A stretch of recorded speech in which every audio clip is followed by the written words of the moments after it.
Have a good day, my Man? Yes, sir. Oh, mother.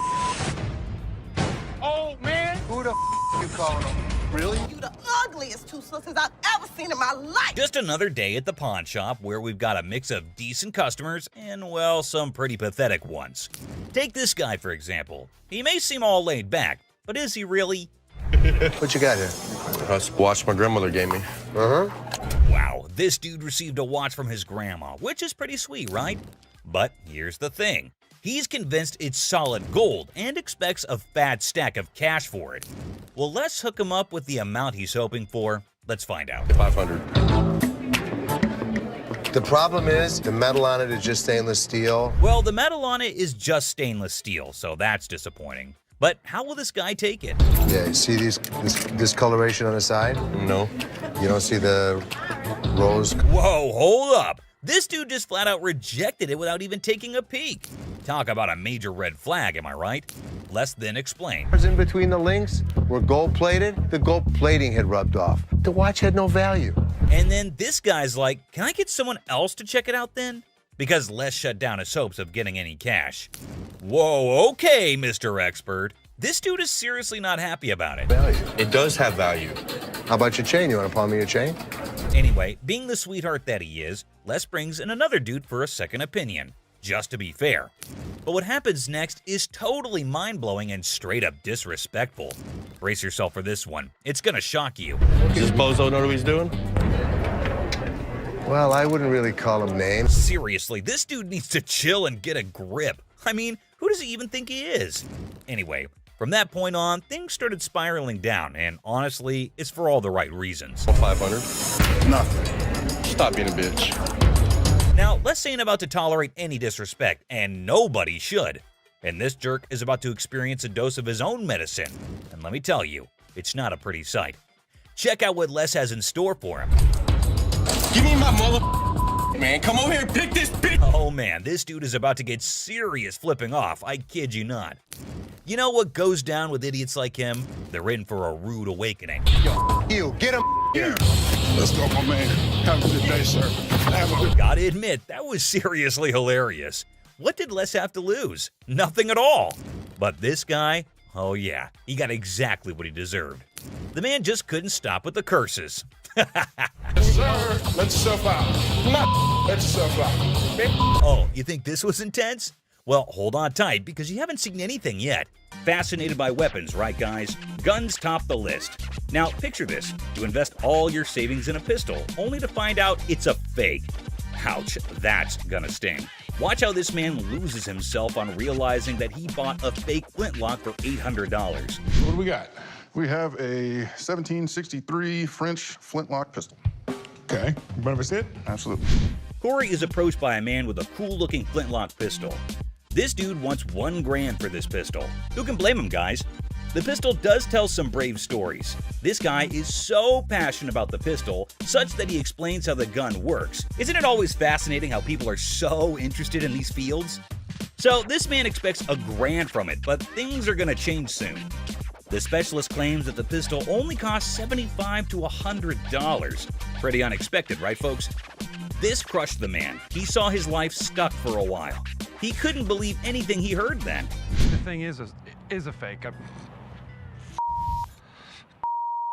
Poor guy, he asked again and again for confirmation, but nothing could change the reality. Let's dig more to confirm whether anyone else gets this reality check, shall we folks? Next up, we can meet a kid who demands an unreasonable price for a Hudson Bay Gorget. Gorgets were used during the ancient days by the soldiers. Kind of interesting that people had used many things during the medieval age that still have an impact on the younger generation, right guys? What's going on, son? I've got a Hudson Bay Gorget made probably around the 1700s. Hey, Rick. This young man shows the Hudson Bay Gorget to Rick. Rick immediately recognizes that it's from the 1700s. But is it for real? Let's find out. The small dude asked $100,000 for the neck piece, which shocked Rick. Just like how we're sitting now. Try to focus, guys. Let's see how the deal is gonna go down. Rick politely disagrees with his demand and gives him a clear clarification on why with proper reasoning. Things heated up as the young man started cussing at Rick. All right. Have a nice day. That guy, I think he just thinks I'm some punk kid. Rick returns the Hudson Bay Gorget politely, and the guy is angry and rude.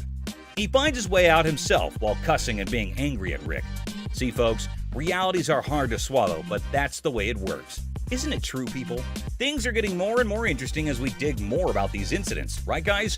Let's travel more. A piece of metal molded into a shape and is attractive. Yes, it's a ring. They are aesthetic and beautiful, but what if it costs $13,000? Let's see what happens during this encounter. One day, a client arrives at Rick's shop claiming that he owns a 1995 Atlanta Braves World Series ring. As the name suggests, the ring was gorgeous and was indeed a pleasure to the eye. The ring was so bright that it almost made Corey go blind for a little while. Let's see how.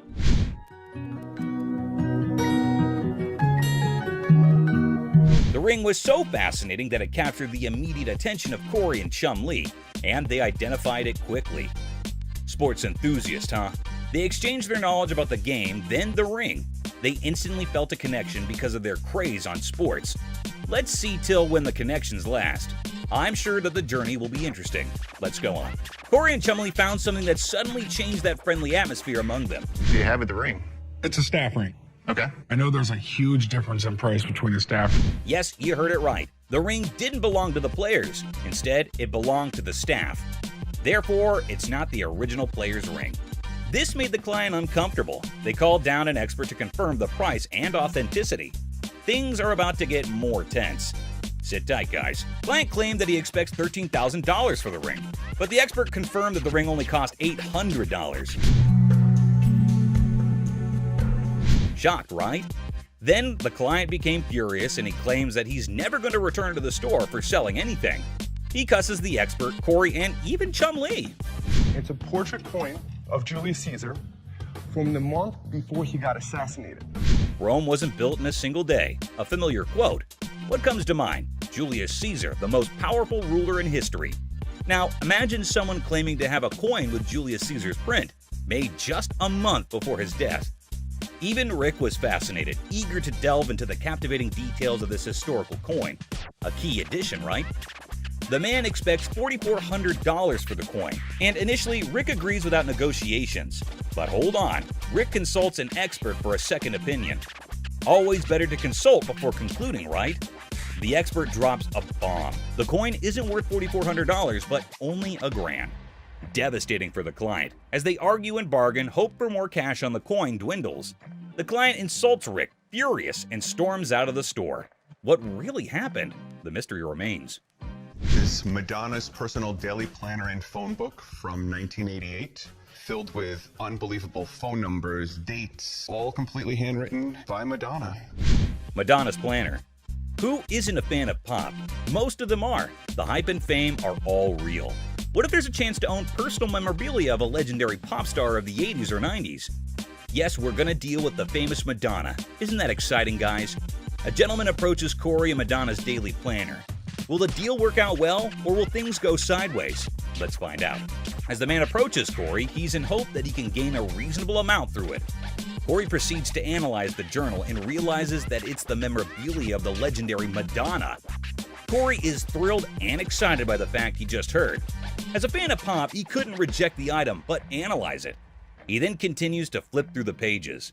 The man and Corey further discuss the notes written in the diary. Corey started feeling like the diary was legit, that it belongs to Madonna. It was because there were dates and events that are exclusively written, which can be directly connected to her. It's indeed exciting, right guys? Corey took a safe step and consulted an expert. He came and analyzed the journal over and over. He confirmed that the diary belonged to Madonna itself. This made all three of them excited. Will the deal go smoothly? Unfortunately, the atmosphere changed when the price negotiations started. The man asked $25,000 for the journal. This made Corey rethink. He pushed down the offer all the way down to $4,000. Corey explained why he downed the offer. How would you react in this situation? Let's see how this guy dealt with it. He was annoyed and devastated on hearing the price. He even raised his voice at Corey, but there were no further negotiations on their part. Man claimed that he was insulted by the price set by Corey. He repeatedly claimed that Corey was making a big mistake, and he stormed out of the shop.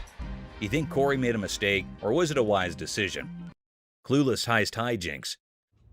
Well, howdy there, folks. We've got a Lone Ranger in the pawn shop, sipping on his secret drink like he's the king of mystery. Little does he know, he's the star of a hidden camera show. Talk about being clueless and camera shy. Hold your horses. Looks like our man might be plotting some grand heist, doing his best Sherlock impression. He's scouting the joint, probably trying to find the perfect spot for his not-so-genius plan. But wait, he's still in the game. What on earth is he searching for in the pawn shop? Maybe lost treasure for his car keys? The suspense is killing me. Oh dear, he's now at the other counter. This fella is like a headless chicken wandering around without a purpose. Somebody give him a map or a snack at least. Buckle up, folks. Our wannabe detective just upgraded to a full-blown thief. Watch him waltzing around planning the perfect crime, and bingo! He pulls off a smooth exit, leaving the scene like he just won a game of hide-and-seek. Hold your belly laughs, our genius thief is back on camera, sneakily hiding his loot in his trousers. Smooth moves, my friend, smooth moves. And there he goes, strolling out of the pawn shop like he's won the lottery. Thinks he's the mastermind of the century, leaving behind a trail of stolen goods and a whole lot of laughs. What a character. Antique computers. Have a good day. You man. Wonderful. So much. You too. Two tech-savvy grandpas strut into a pawn shop, seeking a fortune for antique computers. Instead, they're hit with a vintage rejection. Bastards, you can't give me a dime for... Oh, man. When one grandpa clumsily breaks a computer, he pulls a move straight from the sitcom handbook. Accidental comedy at its finest. Now you should have that. Put it in the... Oops, one grandpa accidentally smashes a computer, blaming the seller. He theatrically tosses it toward the dumpster, thinking it's a mic drop moment. The seller, the true comedy connoisseur, chuckles at the failed dramatic exit.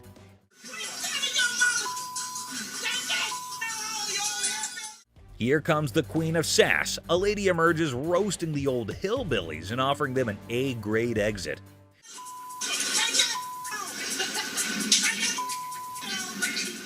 She declares her reign over Detroit toughness and leaves them pondering a future career in comedy security. Cue laughter. Exit stage left. Ex-couple. Hi, how are you? I'm good, how are you? I'm fine. I'm actually looking to pawn these 2 watches. In a pawn shop, a young couple walked in to sell 2 watches. Ashley, the shop owner, greeted them. You guys dating, married? Was engaged, but not anymore. When she asked about their relationship, the boy explained they used to be engaged, but are now exes because both of them cheated on each other. Okay, so you want to sell them, correct? Yes. And how much were you looking for? Despite their turbulent exchange, Ashley inquired about the watch's value. This one I am not interested in because we don't take this brand. You don't take that brand? Ashley noticed the watch's flaws, and when the girl mentioned a particular brand, the boy claimed it was fake. You are more than welcome, to leave that here and we can send it out to get the crystal replaced. As Ashley attempted to facilitate the watch sale, the ex-couple's argument escalated. No, what's she talking to? We ain't got all Were you day. talking to him? No, you weren't. Shut up. The situation took an unexpected turn. You never had no life before me. I won't. You never had no life before me. Girl slapped the boy, turning the pawn shop into a battleground of emotions. Had no life before me. Let's go. Let me go. Let's go. Let me go. The situation escalated post-slap as the boy, fueled by anger, forcefully dragged the girl outside. I walk outside and the lady comes back for her watches. I wish you luck. Ashley returned the watches to girl by going toward them and wishes them good luck.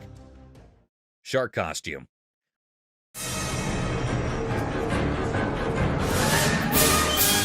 A fantastic character, half man, half shark, enters a pawn shop. Yeah, I'm a professional mascot during the daytime.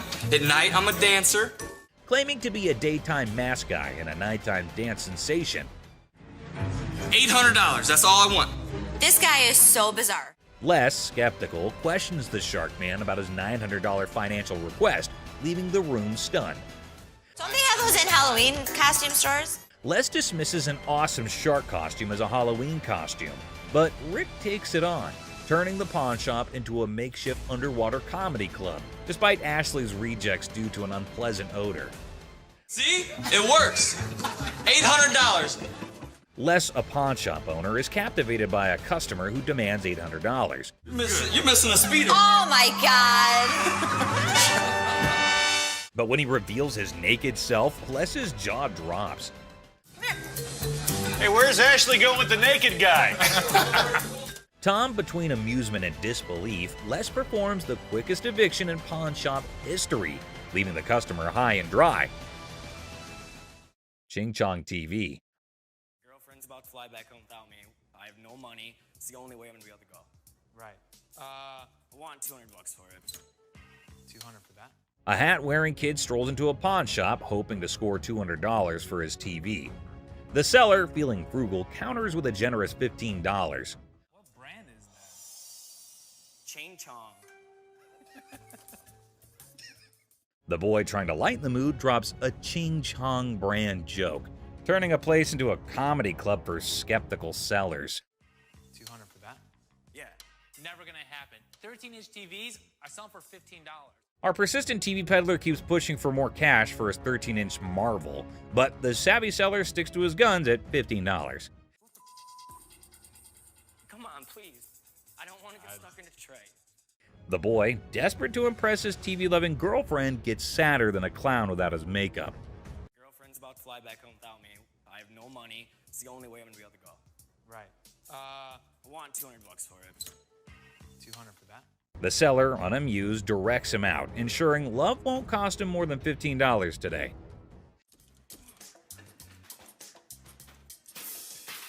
In a fit of frustration, our TV tosser storms out, giving the shop a kicking and throwing his TV into a dumpster like it's a basketball shot gone wrong.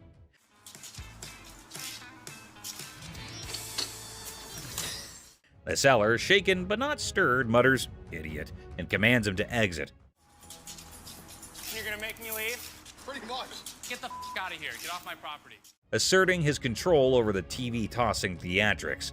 It's a dumpster-diving comedy masterpiece in 3 acts.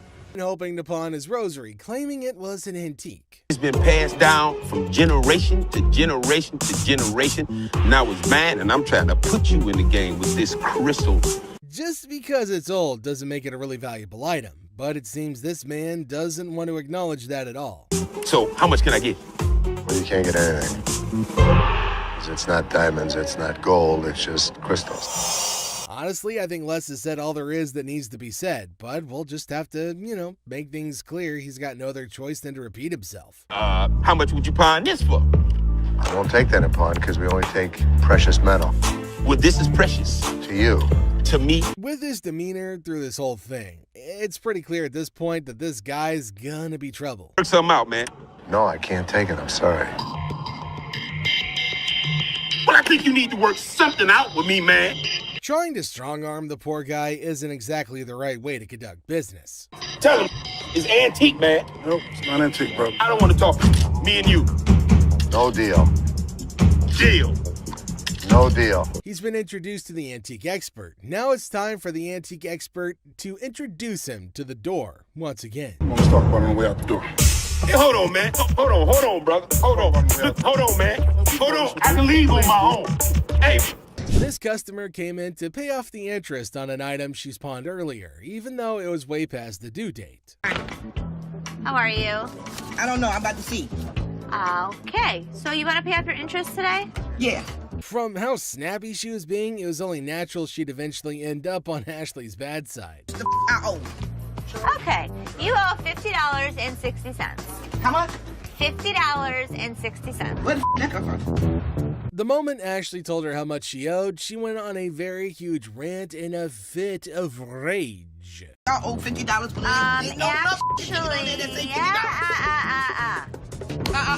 ass. I didn't know somebody that age knew so many swear words. Like, it was just, wow. She's speaking so fast that it's really tough to understand what she's trying to say at all. It's like nobody understands the words coming out of her mouth. Getting riled up and screaming spooks me out. Okay, well, let's catch up again. Spook that job. Yes, spook that job. What can I say? Ashley tried to be as patient as possible with her, which is a first if you're new to the show. It's called Yiddish. What the is a Yiddish? Yiddish with a Y. Well, I understand that either. I understand, Ethiopian. How about that? The customer would eventually wear her patience thin with her obnoxious attitude. You can pay after interest. Actually, you have 3. You can pay after First interest. it was 1, first it was 2, now it's 3. Can you please make up your damn mind and tell me what the I gotta do? Just like she's always done, Ashley decided to screech her answers back in an attempt to match your energy, since her previous attempts didn't really get very far. Okay, then go pay $50.60 and come back when Where you the want to. is your boss at? I'm the boss. Now what? Looking a bit worse for wear, this customer brought in a set of fur coats. I'm good. How are you? Well, actually, I got bills to pay. I'm trying to get rid of some things. So how much money do you need? I need about $415. So $415? Even without being a professional, it's pretty clear to see that these coats are not made from real fur, to speak less of being made of lamb. This isn't lamb. That is lamb. That's not lamb. What is that in? That's lamb, honey. That's not real fur. I'm not gonna take that. There's no way she's gonna be walking away with what she thought she would, or anything at all for that matter. This is Ashley that we're talking about, and she hasn't taken a fancy to even one of the coats. I'll take this one. $40. Who? $40. 4D? Are you serious? No, you're not serious. She was trying to milk as much as she could off of that one deal, but Ashley is dead set on her offer. Okay, give me $80. Come on. I can't. Sure you can.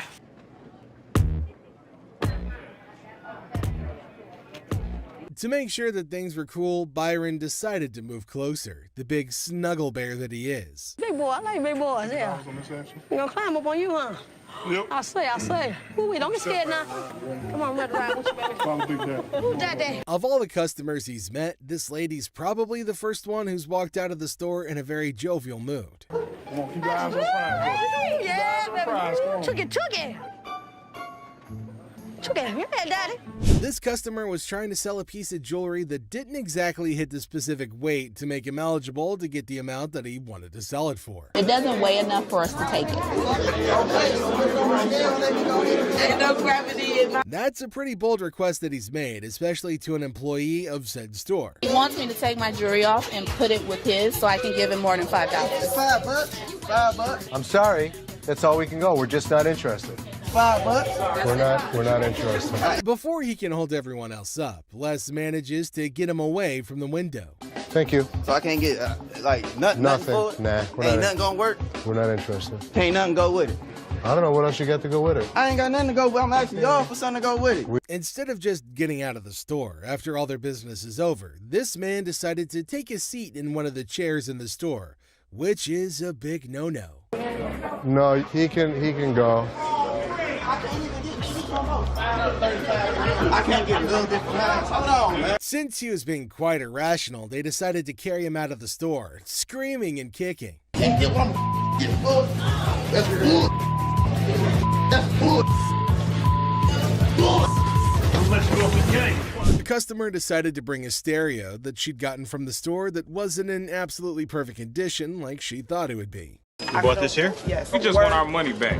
The problem is I can't give you a refund. We just don't have that option.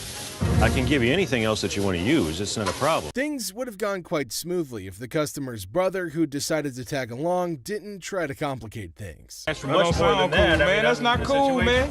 We want our money. They sold my sister some broken merchandise. I don't see no point of pawn shops anyway. It's pretty clear to see that they can't get a cash refund. After all, it's in the fine print. But this man remains obstinate with his absurd demand. Well, the problem is we don't refund. That's right on your receipt. So if you'd like to get something else, I have no problem with that. We want something a whole lot better than what we got. So you want to spend more money? Since the customer's brothers made it clear that he plans on making a fool of himself, Les decided to give him a chance to make a choice, or an ultimatum to be precise. You don't want this. You can take this stuff. Sir, listen. Sir, no. I will be forced to have you What you leave mean the- for? Who gonna do so? Immediately after Les gave him his last chance, the man made his choice, which can only mean that he'll be getting himself a one-way ticket out of the store. No. I don't. Hey, why don't we come over on this side? Let's come on over on this side. Why don't we come over on this side? You be like that, man. They tried to escort him out as calmly as they could, but the man just wouldn't let up. Now, come on, man. You don't want to be stupid. They'd eventually reached an agreement and the repair was underway, but the man decided to burst in once again to cause a scene. No, Get off me, man! No! All he got in return was his forceful removal, despite the fact that he was kicking and screaming like a little baby. Thank you very much. All right, man. I come here all the time, so you just gonna mess it up for me? I've been thrown out of better places. After standing around for quite a while, this irate customer had a lot to complain about. Been here for 2 hours, man. Then they got 11 windows. You got two working. How you doing? I'm finally here, you know what I mean? I've been in the land for like 2 hours. He'd managed to get his hit in, but Ashley decided to remain professional through the whole thing, so they could finish up on time. You'd get out of here a lot quicker if you Hold on, decided what is this? What is this? What is what? This ain't what he told me he was gonna give me. What did he tell you he was going to give you? Ashley wouldn't just try to give the man that amount unless that's what has been agreed upon and printed on his slip. You're not getting 400, you're getting 110. Okay, well, you can't give me my 400. Sign that, I'm and not I'll give you saying your it. money. You know what? Sir. See, you the type of motherfucker I've been caught outside and cracked you upside your head. I'd say that's definitely a threat if I've ever heard one, and the people in American Jewelry and Loan don't exactly take kindly to threats. Listen here, I'm a Go pimp. out front and get your pimp. Go I'm a real out pimp. front I'll and put you get on. your back. I will put you on. Go Hold on. You out don't gotta front walk and up get on your me. Ashley had definitely had enough of this man and his mess, so she decided she wouldn't be handing him the money that he wanted. Get your You're gonna talk to me with some respect. I got more women on the street out here hustling, doing things for me every night, every day. The man clearly didn't take the rejection lightly, but with the security team there to keep him at bay, all he could do was talk up a storm.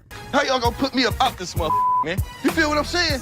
I know you just doing your job, big dog, but I drive with BMW. This customer is probably the funniest yet. She came in wearing the merchandise she was hoping to sell. How you doing? I'm good. How are you? I'm Shannon. Hi, Shannon. How much would you give me for this?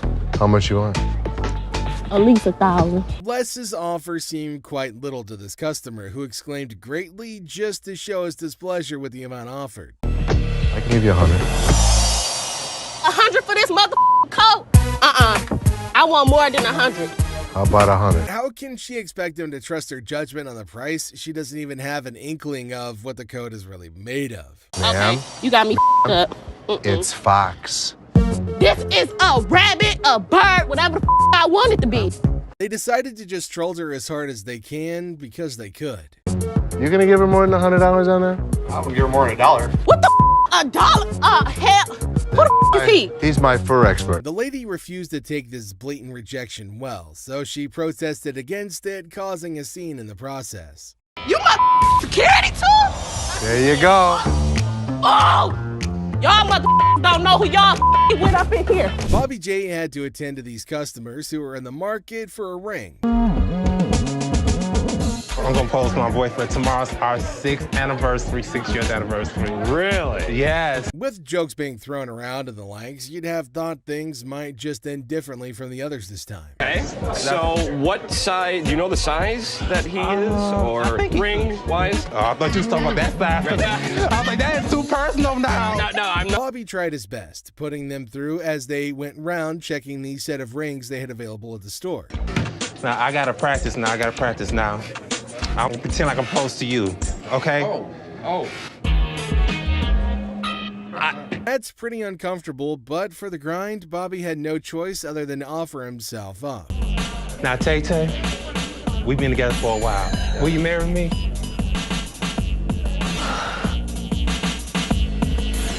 I would be honored. Bobby was just relieved to know the whole affair was about to be over as he directed them over to sales window for the payment. All right, enter your 4-digit PIN followed by the green button, please. Okay.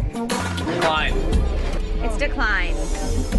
It is not declining. You better It's okay. Hell no. Things were strained between them all, but it got even worse when Ashley made a very terrible mistake.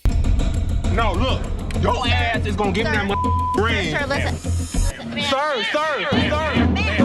Bitch, who you calling sir? Who you calling sir? Since they couldn't calm the customer down, they had no other option than to toss her out. It's my anniversary now. No, act like a lady. I am acting like a lady, but she gonna sit there and call me. No, she gonna sit there and call me sir. Oh my God. To start off this deal, Les and the customer had a little argument over the right procedure for authenticating diamond earrings. I was coming to pawn my ring because I have to pay my rent. It was due a couple weeks ago. Oh, okay. Rather than carry on wasting his time with the pointless conversation, Les decided to settle for business instead. Okay, how much did you want, man? $200. $200. Well, what I can do is I can give you $80. $80. $80. I'm not just about to let you have this for $80, man. I paid $500 for this. There's no way they can give her more than they can get back on the ring in case she, reneges on the deal. So Les tries to explain and hopefully make her understand. How would you Man, what the? Just like that, she'll have to go back with nothing, and she might be barred from coming back, especially with how she tried to hit Les. Thank you. This woman could not keep control of herself. I don't know what the hell her problem was. I don't give a what her problem was. It was a day just like any other. Well, it was until Ashley was confronted by a very pissed off customer. I paid $500 for this earring, and look what this done did to my ear. Ugh. From how rapidly he fired out his complaints, Ashley tried to make him repeat the issues that he's got. You want me to figure out? You want me to figure out why your ear's turning a different color? Is that a real diamond? I look at his earring that he says is turning zero green, and it's a fake diamond with a fake metal. He might have switched the earrings out for another, thinking that he can get himself some cash at the business's expense. I got my lawyer with me. This is wrong. Show me your card. I don't have a card with me. What law firm do you work for? It's not important. It is. With how elusive the supposed attorney was being when asked to reveal his identity, it's quite clear to see that he might be a fake the man brought along. This is my attorney. Would you like to meet my attorney? I want my money. My attorney will escort you out. You better not put his hand on me. Then you better turn around with your two legs and walk out yourself. Since he's been warned but refused to listen, he only had himself to blame for what was to happen next. Pushing on me. Get out. What you mean, get out? Get you out. don't just tell me what to do. Get out. Yeah, took my money. Just sold me a bold earring. Les had to attend to this customer who came in accusing them of having sold her a fake purse. Hi. I want my money back. I paid you $500 for this purse. I want my money back. If the lady would just calm down and try to explain things to Les instead of trying to mess with Les, maybe they could have gotten somewhere. I didn't give you a second when I gave you my money. Ma'am, I'm trying not to really You lose took my control. money and I won't. Show me the receipt. Well, she managed to calmly explain things to Les this time, which he couldn't be more than grateful for. This is tarnished. You know what that stands for? What is MK? Lighting a cigarette in a store filled with items that could easily be set ablaze isn't exactly advisable, and despite their attempts to get her to stop, this lady remained obstinate. Get your hands off me. I'm not. Put your cigarette out. Put it out. Get your hands off me. Put your cigarette out. Get your hands off me and I'll put it out. With great confidence, rather than cave into her demands, Les made Byron escort her out of the store. The earth is shaking. Oh my God! Oh my God! The ground is moving like... A mother and daughter who thought they had won big at a slot machine in the store. An aspiring singer trying to build her own fan base with the wrong crowd, and a guy who thought he could get a job when he just showed up for the first time. These are the biggest clowns. And finally, down to the #1 worst customer. This customer was being disrespectful and disgusting at the store, and someone finally put him in place. Whew. You understand that? I got you. Don't with my kid. I'm sorry, man. You don't with my kid. He walks in and notices a table and immediately just announces to no one in particular that somebody needed to come to help him out with it. That's really not a nice way to ask. Jeez. Take a look at how he was behaving. Let me lay on this mother. You see, was a sex table? So for what? He was being very crude, and Ashley notices his presence there very quickly, especially considering how loud he was being. He again keeps shouting for someone to come help him, and then, you won't believe this, but he asks for Ashley in person and says she is his girl. Take a look at what he was saying, or rather shouting. Ashley, man, that's my girl. Yeah, I want Ashley, man. Oh boy, get a load of this, guys. Ashley was absolutely disgusted by what was going down. Turns out this dude we're talking about is a regular at the store, and he's always spewing disrespectful comments left and right. But here's the twist. Most of those nasty remarks are aimed right at Ashley herself. Can you believe it? But wait, there's more. This time, he's taking his craziness to a whole new level, and Ashley's never seen him act this bonkers before. He asks her what the table cost, and when she tries to reply, he says something completely horrible that caught everyone's attention. What you want for this table, girl? That's actually... Get your ass over here and shut up. The moment she spots this guy on the table, she's like, yo, get off, dude. But he's not having it. He keeps telling her to shut up or get lost. That's when the bouncers step in, swooping in like superheroes to have her back in a flash. But here's the kicker, my friends. Even after all that, he still won't quit with the rudeness. He's talking down to her like he owns her or something. And let me tell you, she's beyond upset. She's furious at the way she's being treated just because she's a woman. Take a look at what he's doing in the store.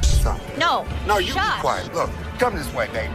Who do you Come think here, you are to talk to me like Bro, that? if you let me, I'll be slapping. Yo, hold up, people. Leslie catches wind of all the chaos and rushes in to see what the heck is going down. And let me tell you, he's in for a penguin generator guest. Well, folks, here we're witnessing a bizarre episode at the local electrical supply store. A guy waltzed in reassembling a penguin on a skateboard, rocking mismatched socks and a Hawaiian shirt that screams lost bed. The shopkeeper's expression? Priceless, my friends. Generators are simple to use, my man. It doesn't run on electricity or nothing though, does it? Hold on to your hats. Our penguin skater is on a mission for a generator because his house is in the dark. And get this. You want to generate electricity, yeah, right? That's what a generator does. So all you do, open up the gas can. He needs power for his rare rubber ducks. The shopkeeper, baffled as if an alien just offered him moon rocks, points to the generators. But wait, our penguin is more lost than a fish in a chess game. Round 2 of generator education, anyone? Could I take it to my house and see if it'll work? What? Like go to my house. We don't allow you to try it out at home. After a reluctant re-explanation, our penguin's eyes light up, as if witnessing a magic trick or realizing he only has $500. It says 900, but I don't have 900. What do you have? I only got like 5. 500? Yeah. Negotiation time, folks. It's like a Shakespearean drama with more dramatic moves than a game of charades at a circus. This is ridiculous, dude. I mean, I'm overpaying for it. I only got 5. You ain't gonna help me? If you want to buy this, I'd be more than happy to sell it to you. Just when you think a deal is in the works, our penguin suggests a home trial. Will the generator vibe with his living room? Shopkeeper's not having it, thinking he's in a reality TV prank. You want to buy it or not? I want to borrow it at least. Borrow it? What the f work? Give me $700. You can borrow it indefinitely. Cue the chaos. Security guards swoop in, dragging our penguin out like a grumpy rock star exiting the stage. Oh, you want to bet? Excuse me. Have a good day, sir. Hell no. No. Have a good day, sir. No. And there he goes, leaving the bewildered shopkeeper questioning the sanity of humanity. Who knew buying a generator could be this wild? Man, I ain't never come back to this ass store. Promise? Yeah, I promise. You Thank you. Gun desk. Today at the pawn shop, a lady brought in a mysterious desk that moonlights as a gun desk. A desk with a concealed firearm. She's clueless about its value, but is selling it like a quirky antiquity. If danger strikes, just push the button and file your stress away. Where in the world did you get this? I got it in an estate sale. I was just looking for a nice little desk to put a guest book on. Apparently, the lady got this gun desk from an estate sale, thinking it was just a cute desk for a guest book. The seller's reaction? He's seen hidden guns in everything. Swords, canes, cameras, but a gun-disguised desk? It's like 007's DIY project gone wrong. You're really not going to stop anybody if you shoot him in the thigh with a small 22 like that.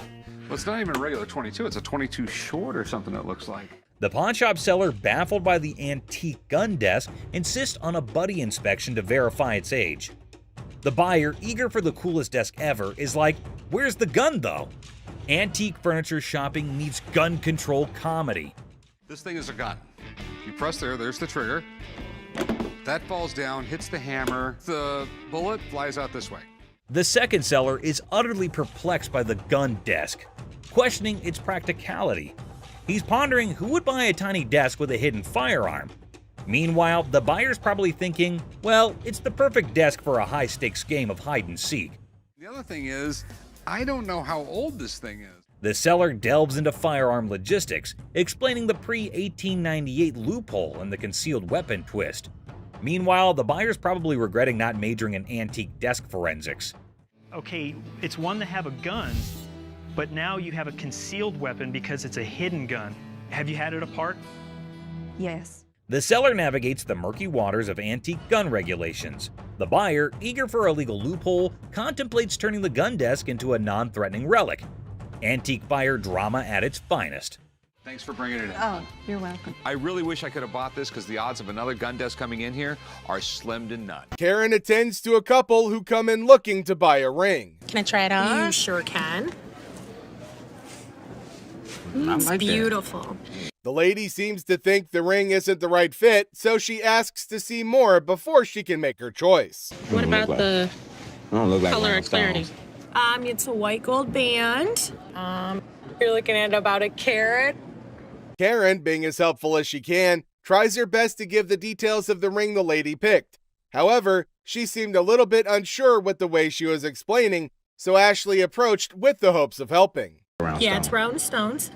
Oh yeah, these are round stones, and these are all G color, VS clarity. How much about for that one? This one is going 1,000. Karen tries to tell Ashley off since she believed she was trying to snatch the deal away from her. You want to show her this one? Explain it to her. Sure. This is round stones, baguettes in the center here. Could you tell me a little bit about the color and the clarity on that one? Ashley, here you go. Yeah, these are G color. The radiant of the round diamonds are gorgeous. Ashley manages to snatch the sale by pitching in without consulting Karen, who started the whole thing, leading to her having an even more unfavorable impression of her. Thank you, Ashley. Thank you. Appreciate it. Go ahead and walk over to the window and we'll get it written. Okay, for you. thank you. Thank you. Seriously? You just came right in the middle of my sale like that? We sold it, right? That's right. That's what matters. Yes, it does. The conversation starts normally enough. You might even call it pleasant. Hello. Hi, how are you? I'm good. How are you? The intent behind the customer's visit to the shop is adorable, but the valuation of her gadget is high. It's worth less than $500 to Ashley. How much would she be willing to give to the devoted girlfriend? Oh, I should give him. Yes. This is a pad. I should barely get like 500 for it. I need a laptop. This has happened before. I'm waiting for 20 minutes and Roddy doesn't show up to get this laptop, like if he's on break or if he's gone. The manager that I asked didn't come get the laptop, so I'll just... Leslie decides to fire Justin since his actions breached his trust. You broke my trust, and because of that, Justin, you're fired. I don't know if Justin did steal anything, but you can't have people that you don't trust. This attends to a very strange customer who walks into the shop with an imaginary companion. A man walks into the shop with hopes of trading in his faulty phone for another. Hey, what's up, dog? How you doing? I just got this phone that I bought here like 2-3 days ago, and... Get the hell. Without any evidence to back the man's claim, Rich asks him to take his lead. These phones right here, what about that one right there? Did that one work? Of selling a fake item to her. Hi. How you doing? Good, how are you? I asked for a chinchilla scarf. Yeah. And you sold me a rabbit. This is like chinchilla to you. How much did you spend? Do you remember that? I know I spent the grip. Grip. Ashley tries to get a handle on the situation at hand. Okay. How do you know it's rabbit? I guess my girl told me. She threw it back at me and told me this ain't chinchilla, this is rabbit. After the customer revealed how she came to the conclusion that the item was a fake, Ashley denies having sold the item to her. I didn't sell you this. You sold me this. Do you have your receipt? I don't have a receipt. It's in your... The receipt's in my... To confirm if she really bought the item from the shop, Ashley asks for a receipt. However, the woman maintains a confrontational stance. You sold me this for real. I ain't leaving here until I get money back. That is Bub's money right there. Ashley could only stare in shock as the woman put out her argument. Yes. Look at it. It's flat through there. Look at that. Ain't nothing chinchilla about it. I want my money now. Take that home if you want to, but I want my money, that's all. That was nice on you. Well, Byron tried to escort the woman out of the shop before the situation got worse. man, I spent good money on this bitch. Why you so violent, girl? Go on up out of here. Try to be nice to you. Now you're gonna leave it? You wear that. Two ladies walk into the shop, heading over to the redemption section of the shop to reclaim a ring they'd allegedly bought. That's my ticket, and I found my ring. This isn't our ticket. What do you mean it's not your ticket? Tap. Get at it all stupid folk read, right? The The employee attending noticed something wrong with the pawn ticket they brought in immediately. Les decides to head over to confront the woman who had taken to harassing his employee when she failed to... First thing in the morning, and this customer just decided he wanted to mess with Les. What the hell's going on? Hey, man, I need some money. I got kicked out. My mama kicked me out last night. Les saw him when he picked up all those items before bringing it over to meet, so he definitely thinks he could take Les for a fool. Where did you really get it? My mom's basement. Tell me where you really got the vacuum. My mom's basement, man. Where do you think I got it from, fool? With how bold this guy's being, even going as far as insulting him, Les couldn't help but get even more furious than he already was. You think I'm that stupid that I didn't see you pull the off the floor? You, what are you gonna do? What are you gonna do about it, bald-headed? It's hard to believe Les actually let him stay that long. Normally, his security personnel would have yeeted the piece of crap out on the lot. Get out of my store. You understand what I just said? What are you gonna do if I don't? Do it. Keep walking, buddy. Well, he screwed around and he found out the hard way. Bet he's not gonna think about doing that again anytime soon. You start stealing stuff from my store, it's time for your ass to be thrown out. Oh, your pants are falling down, buddy. Ashley makes sure the angry Karen leaves the pawn shop, but she doesn't do so quietly. Ma'am, I just bought this TV. It's broke. No, I don't. When did you buy it? I bought it yesterday. Yes, I did. I need you to give me my money back. I don't know if you bought it from us. But you owe me for my DVD. Where's your receipt? I don't. Do I need to get louder? No. Why not? This woman starts trouble when Seth refuses to change her TV. Excuse me. Who do you think you are? I don't need your help on this one. Thank you. Mom. Excuse me. Hey, it's me. Excuse me. Excuse me. What you do that for? Unreal. Anger management. She doesn't last long in the pawn shop, and she even broke the TV more for some random reason. Look at her watch. Is that a ladybug? It is. Yeah, that looks kind of nice. Full cut stones. Give me a second. Okay. Mother of pearl dial, like I said. Man, same old, same old. What's going on? Excuse me? Don't you get paid by the hour? Trying to rush people? I'm not trying to rush you. You are trying to rush me. Get the wines back out. Don't try to play me. Seth and this customer can't seem to get anywhere in this transaction because she's texting. No, I'm not You laughing. laughing? You laughing? What's funny? Are you mental? Menthol? Mental. Oh. Do you see this phone? Do you see me texting? I can slow down. Yeah, please slow down. I am checking at me like I'm crazy. What is crazy to you? I ain't crazy. Yeah. I'm a VIP. You better recognize. Have a good day, man. Ooh, you have a good. Byron, Who owns time this for her to place? go. I'm trying to buy a watch. Don't be pushing me up in a flop. Please. Pay attention. Because I ain't got time for you. You know what? She got outside like a damn transformer. Wing flew off. She saw the Iron King starter king. It was terrible. Don't feel about the wing. Have a good day. Leave me alone. The woman gets worked up about her texting. This leaves Seth no choice but to send the woman off the premises. All right, gonna redeem this. Okay, actually, this was pulled. Pardon me? It was due on the 2nd.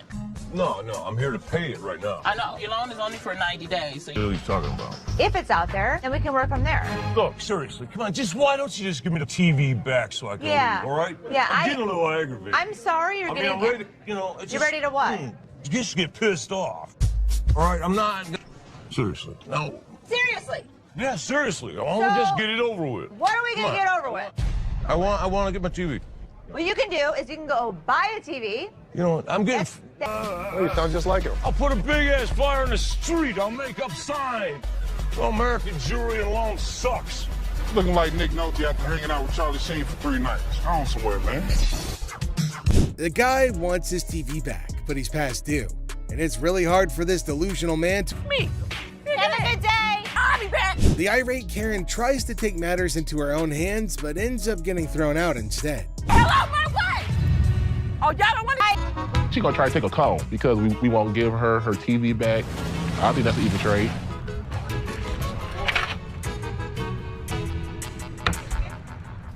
It doesn't end there, though. The woman tried to take a cone since she couldn't get the TV.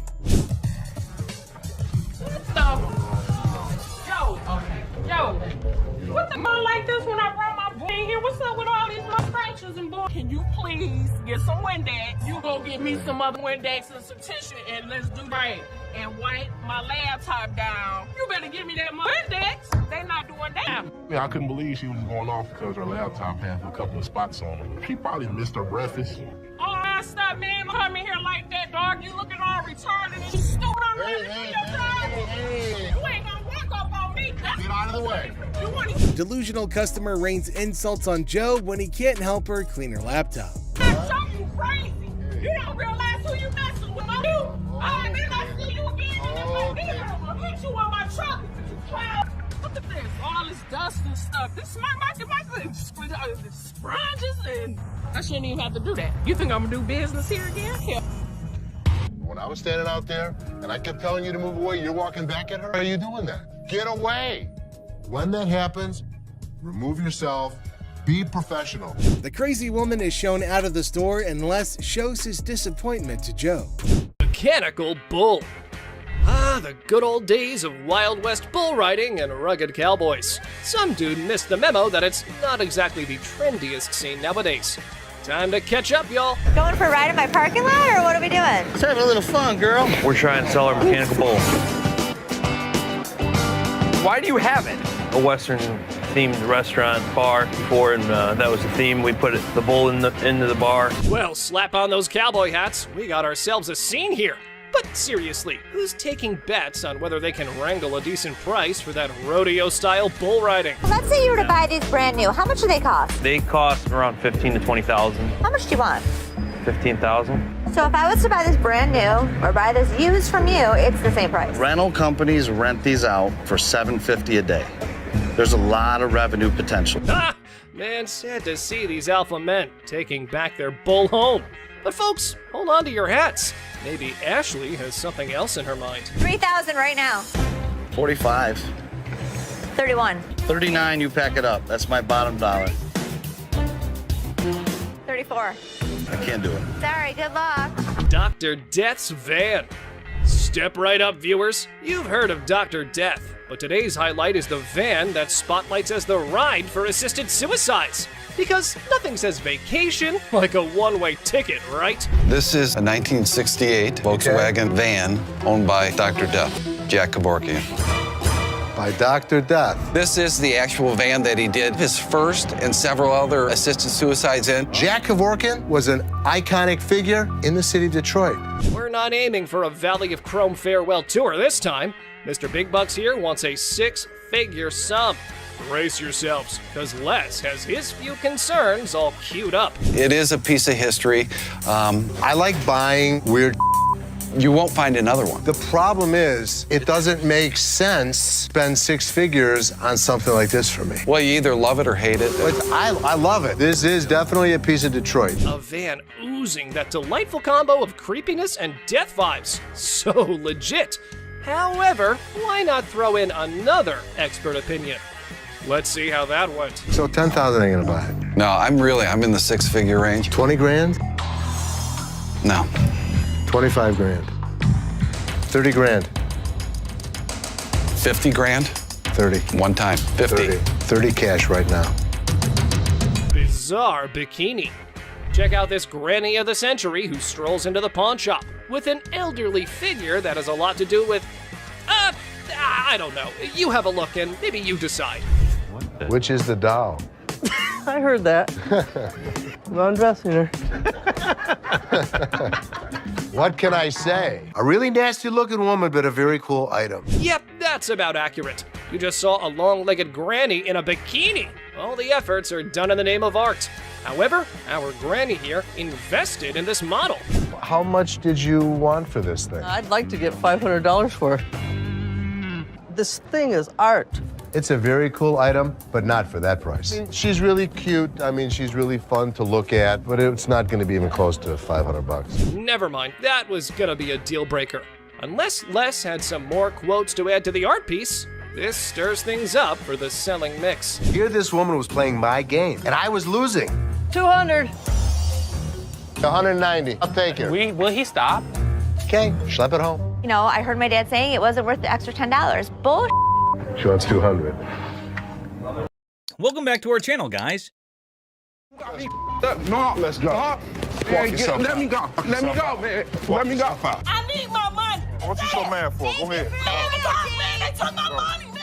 Today, we've got a wild ride for you on Hardcore Pawn with some idiots. Get ready for a roller coaster of laughs, absurdity, and unexpected turns on this episode of Hardcore Pawn, where the ordinary becomes extraordinary. Man, ridiculous, man. Body slam. A man brings heavy vibes into the pawn shop, sharing his grandma's passing and hoping to trade a ring for rent money. Ashley adds a sprinkle of sympathy, making the somber moment oddly endearing. Well, actually, I'm not doing so good. No? My grandma just passed. I'm sorry. Ashley rains on the customer's parade, revealing the ring's lack of godliness. Frustration brews, and Ashley suggests pawning everything but the kitchen sink.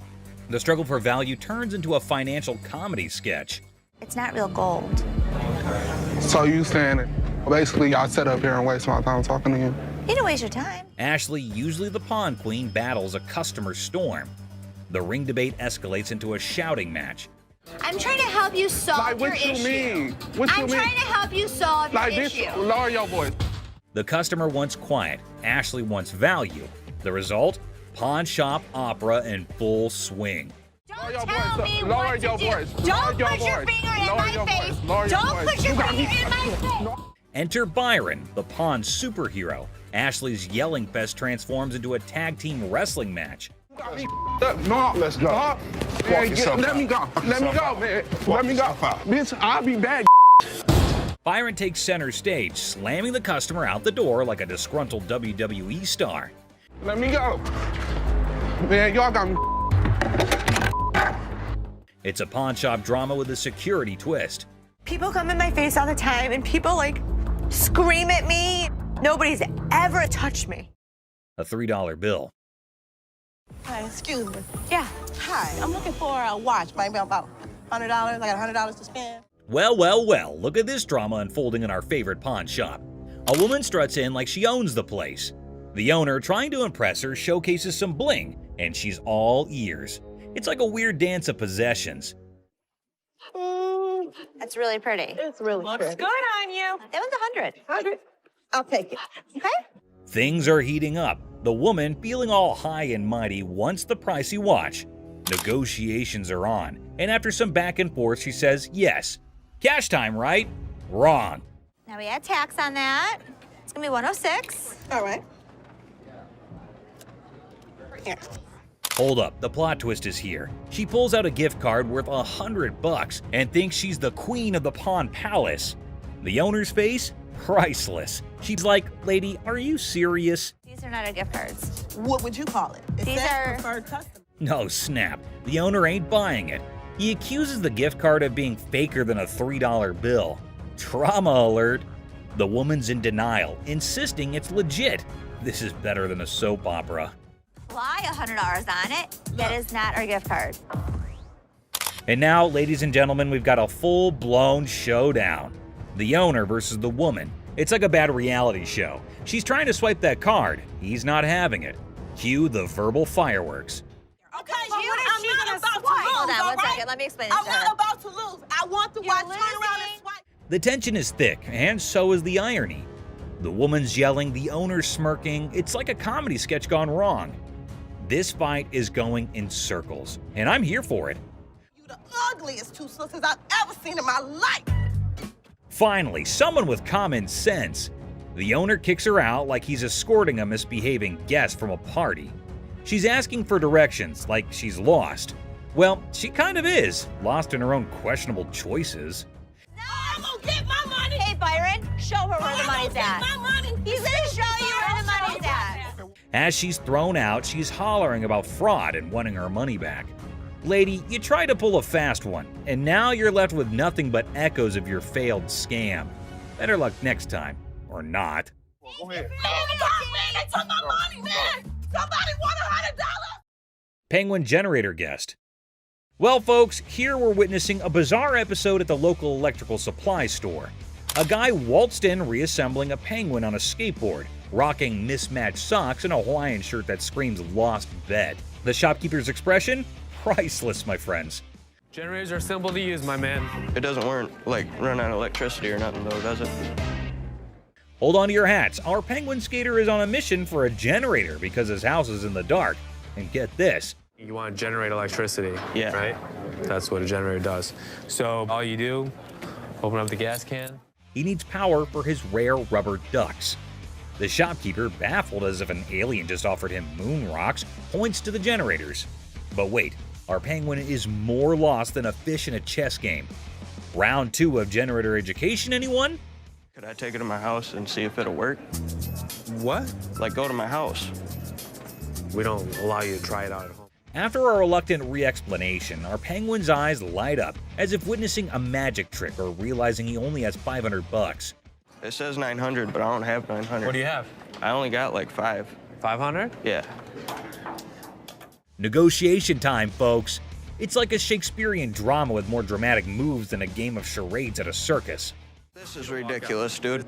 I mean, I'm overpaying for it. I only got 5. You ain't gonna help me? So if you want to buy this, I'd be more than happy to sell it to you. Just when you think a deal is in the works, our penguin suggests a home trial.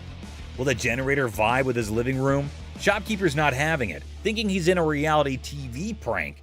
You want to buy it or not? I want to borrow it at least. Borrow it? What the f work? Give me $700. You can borrow it indefinitely. Cue the chaos. Security guards swoop in, dragging our penguin out like a grumpy rock star exiting the stage. Oh, you want to bet? Excuse me. Have a good day, sir. Hell no. No. Have a good day, sir. No. And there he goes, leaving the bewildered shopkeeper questioning the sanity of humanity. Who knew buying a generator could be this wild? Man, I ain't never come back to this ass store. Promise? Yeah, I promise. You Thank promise? you. Gun desk. Today at the pawn shop, a lady brought in a mysterious desk that moonlights as a gun desk. A desk with a concealed firearm. She's clueless about its value, but is selling it like a quirky antiquity. If danger strikes, just push the button and file your stress away. Where in the world did you get this? I got it in an estate sale. I was just looking for a nice little desk to put a guest book on. Apparently, the lady got this gun desk from an estate sale, thinking it was just a cute desk for a guest book. The seller's reaction? He's seen hidden guns in everything. Swords, canes, cameras, but a gun-disguised desk? It's like 007's DIY project gone wrong. You're really not going to stop anybody if you shoot him in the thigh with a small 22 like that. Well, it's not even a regular 22. It's a 22 short or something it looks like. The pawnshop seller, baffled by the antique gun desk, insists on a buddy inspection to verify its age. The buyer, eager for the coolest desk ever, is like, where's the gun though? Antique furniture shopping needs gun control comedy. This thing is a gun. You press there's the trigger.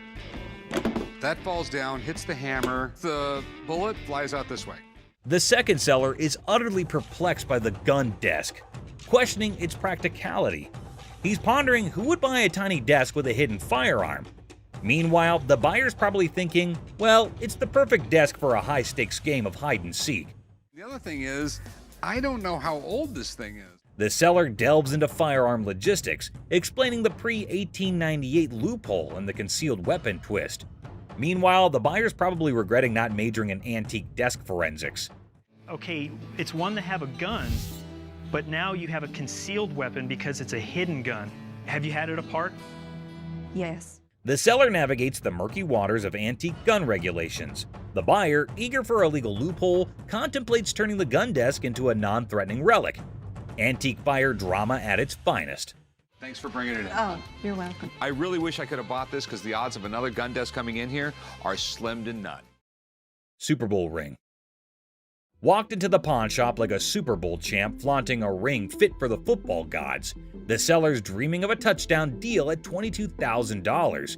But he's ready to settle for $19,500 because even champions negotiate in the end zone. I'm looking to get anywhere from like $22,000 to $21,000 for the ring, but If 19.5 was to hit it, I'd take it. The seller got the ring from a forgettable wide receiver deal. It's from Super Bowl 39, and despite the shop owner's dislike for the Patriots, he acknowledges their success. An issue with the ring's mark is noted. If this Super Bowl ring is the real McCoy, it's worth tens of thousands of dollars. But a hand-engraved manufacturer's mark just doesn't seem right to me. The pawn shop worker with a quirky habit of hoarding Super Bowl rings scrutinizes the suspect engraving on the Patriots ring.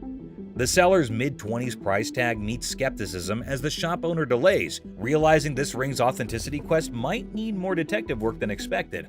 I'm gonna have to get somebody in here because it just doesn't look right. I want to do a little bit more research, so we'll get this thing figured out. The seller's nervous about the big bucks, defending the ring's authenticity with player credibility.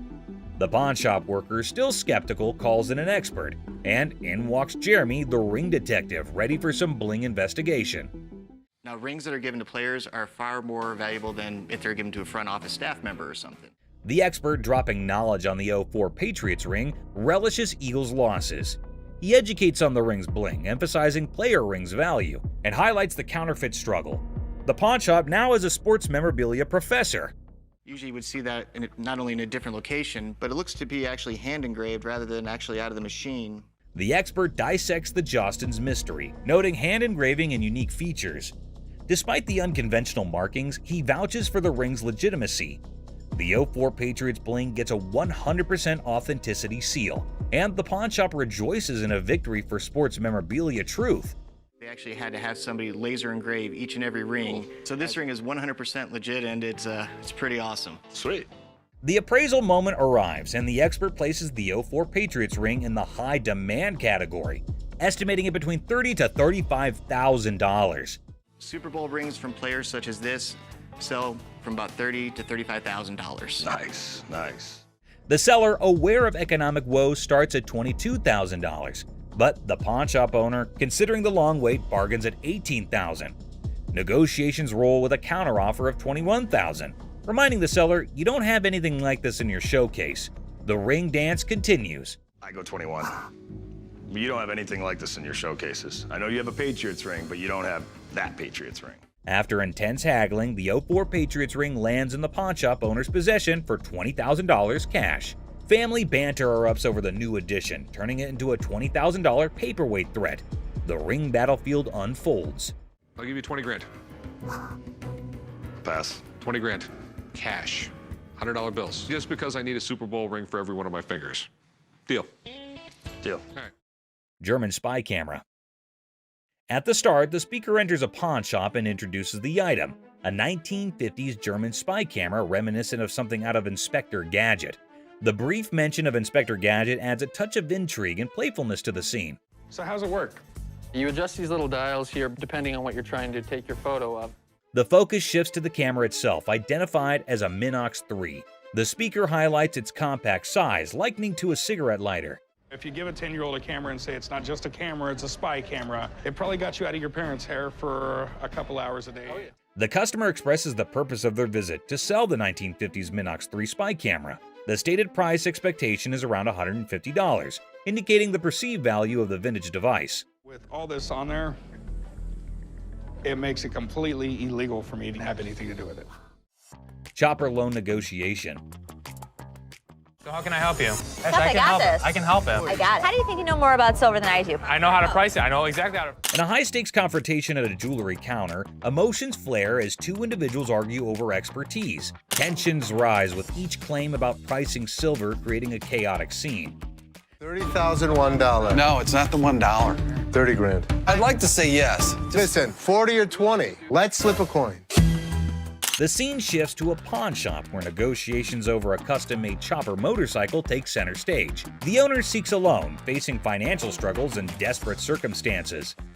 What are you doing? What you got? See if I can get a loan on my chopper. It's a 113 motor. The motor alone was $7,000. The stakes rise as a coin flip determines the fate of a $20,000 loan for the chopper. The tension escalates, showcasing the unpredictability of financial decisions and the impact on the customer's life. a lot of motorcycles come in here, but I've never seen one like this. Okay. I need about $10,000. The focus shifts to the custom chopper specifications and sentimental value, highlighting the emotional connection due to the brothers' craftsmanship. The negotiation becomes a delicate balance of compassion and financial reality. On a loan, about 5,000 bucks. Paying off both or I mean? 5,000. I'll go 5,500. All right. Deal. All right, we'll get change you low. 5,500. The episode concludes with a deal struck at $5,500 for the motorcycle. Despite falling short of the initial request, there's a glimmer of hope for the customer, bringing a mix of relief and uncertainty. Misguided price pursuit. Look at that. Is it real? Oh, you gotta pull this. Pull that. Try pulling that. I don't know how much that is. You got nothing.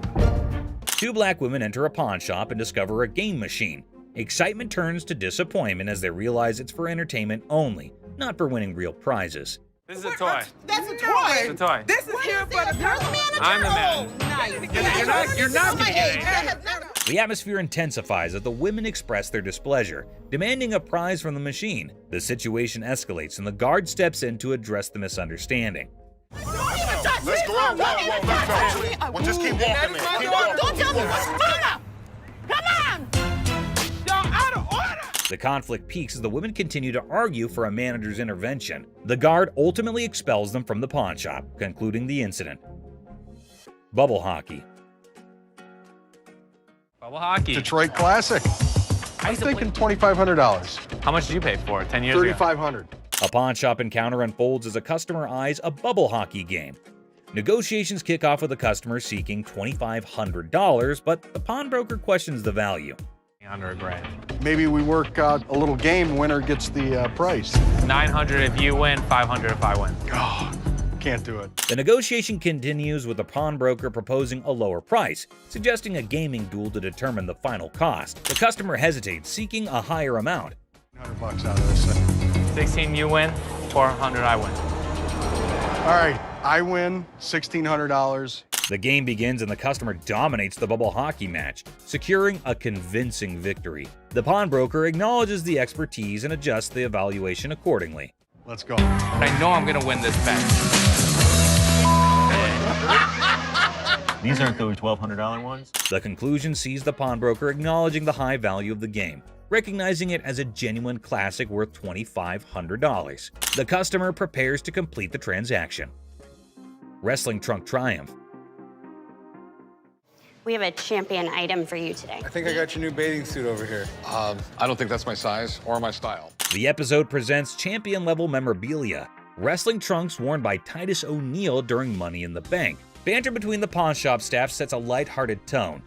Well, these are wrestling trunks. Okay, are they worth anything? So where did you guys get these?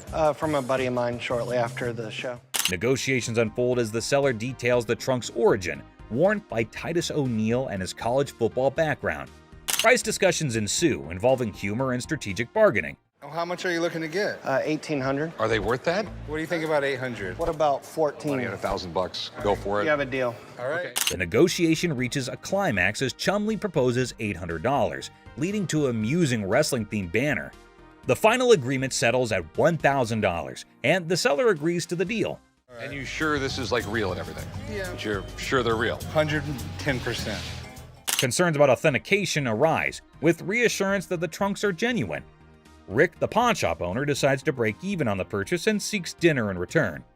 I'm gonna go look at stuff I understand. I thought you might want to put this back in your collection. Absolutely. It's my first WWE Championship match, and I won the Tag Team Championship. Titus O'Neil makes a surprise entrance at the restaurant, sharing the backstory of the trunks and their historical significance. The emotional reunion adds a personal touch to the transaction. We bought them for $1,000, so if you just let me break even and give me dinner, I'm good. Got me a little black bag and everything. Look at that.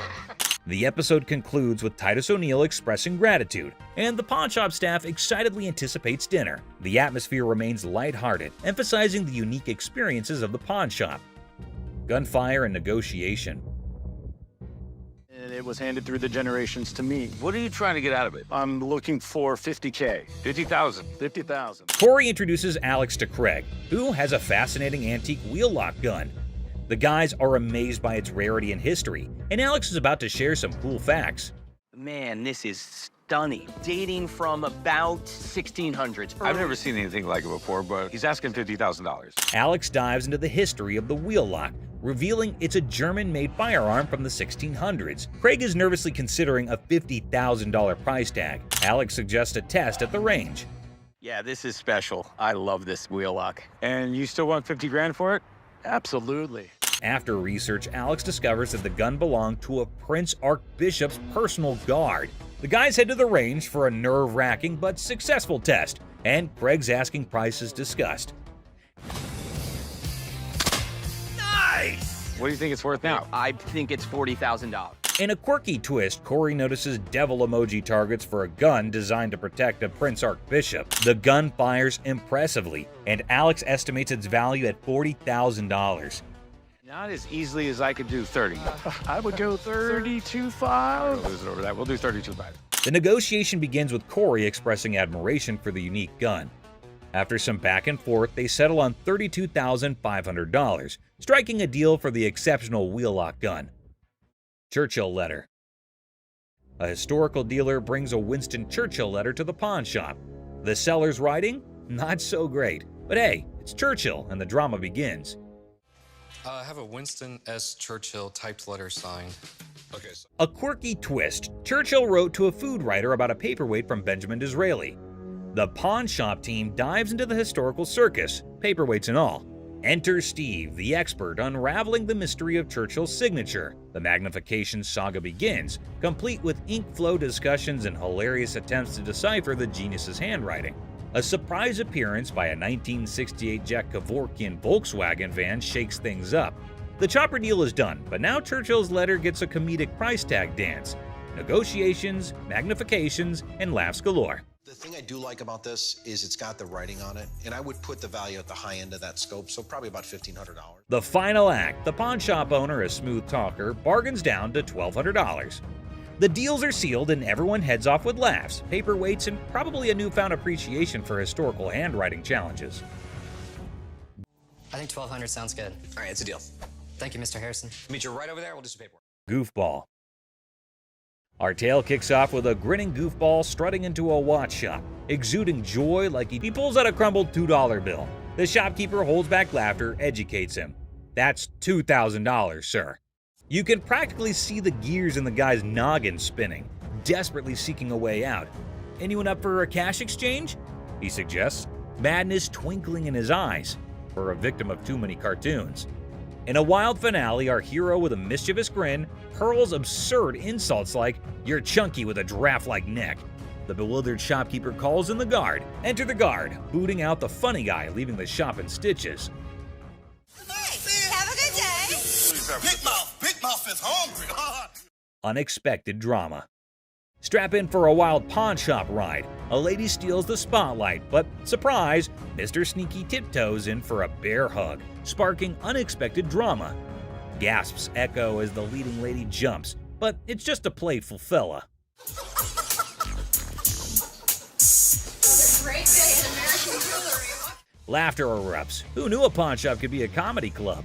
In this 6-second snippet, the pawn shop transforms into a stage for unexpected antics, surprising and delighting in this unlikely comedy setting. Great day in American jewelry. What can I say? In the chaotic shop hustle, a dude flaunts a watch that could fund a small country. The shopkeeper, hungry for a bargain, attempts a haggling dance. But Mr. Watch Wizard wants stacks on stacks. I came over to sell a beautiful watch. Okay? Tell me a little about it. Cue the dramatic moment as the shopkeeper grabs him, yelling, "Hold up, time traveler!" Suspense builds as they investigate. Is it legit or a fancy imposter? Get ready for the ticking truth. So, can you come back in about an hour? No problem. Perfect. I'll see you in about an hour. Thank you. Picture our man playing Sherlock, sneakily starting the girl checking the watch. Instead of screams, laughter erupts. A mischievous symphony until the fun police arrive. An authoritative figure sternly commands, "Stop right there." Giggles turn into awkward coughs. Lesson learned. Messing with the timepiece police is no joke. They keep the watch world in check. Somebody had it open. You can see how screwed up they made those screws. Someone did have it open? You can see. Business clash. A dramatic drama unfolds as Mark, introducing himself, seeks business from the owner. Tension builds with background music, setting the stage for unexpected confrontations. Clearwater, Florida, but I have family up here in Northville, and we're starting a towing company, recovery, impounding. Mark pitches his towing business, convinced it's a better venture. The owner, unimpressed, rejects the offer, leading to a clash of perspectives and business philosophies. Well, things happen. We don't have that problem because we have fences around the building. The owner dismisses Mark's proposal, asserting control over his domain.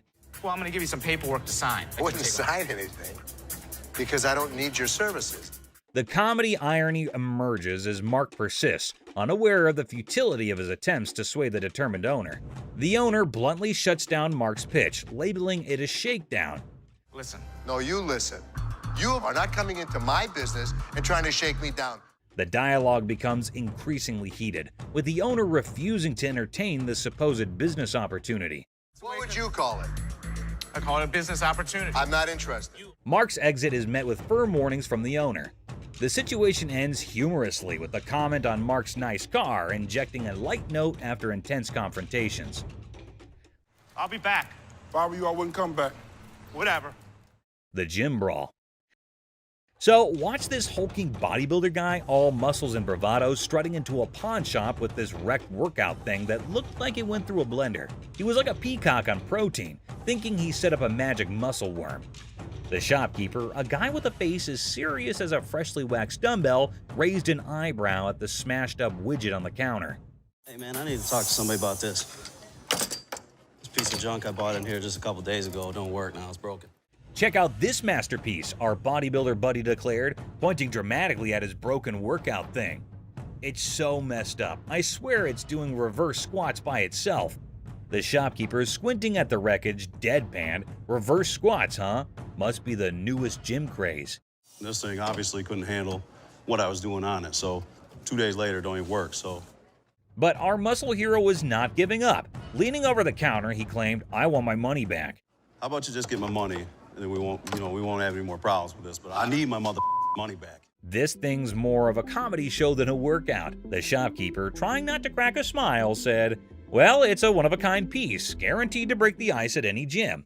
Or what? Or what? There's gonna be a problem. How about what that? Kind of problem is there gonna be? Oh no, that's like a WWE scene. Our bodybuilder flexed his words and shoved the shopkeeper. "Give me my money or I'll turn you into a cardio machine for a month." And just like that, the pawn shop turned into a wrestling ring. Don't touch. Come on, come on, man, let's go. The shopkeeper, unexpectedly nimble, fought back and chaos replaced. It was like two sumo wrestlers battling for the last protein bar. Trying to play hero, two guards materialized out of thin air. They grabbed our bodybuilder and his busted gear, dragging them out. We got you. Bring a few more. All we needed was two. All y'all out. Our muscle dude flailed around, still demanding his refund like a sad, deflated balloon. The pawn shop went back to normal. That's it, my man. Bring a few more. There's your machine, buddy. The art of negotiation. So let's see this guy walking into a pawn shop, allowing him to be the next big art dealer with a painting put away under his arm. He's giving off major, "I'm gonna hit the jackpot" vibes. The shopkeeper, with the sneaky grace of a cat burglar, checks out the painting like it's the Mona Lisa 2.0.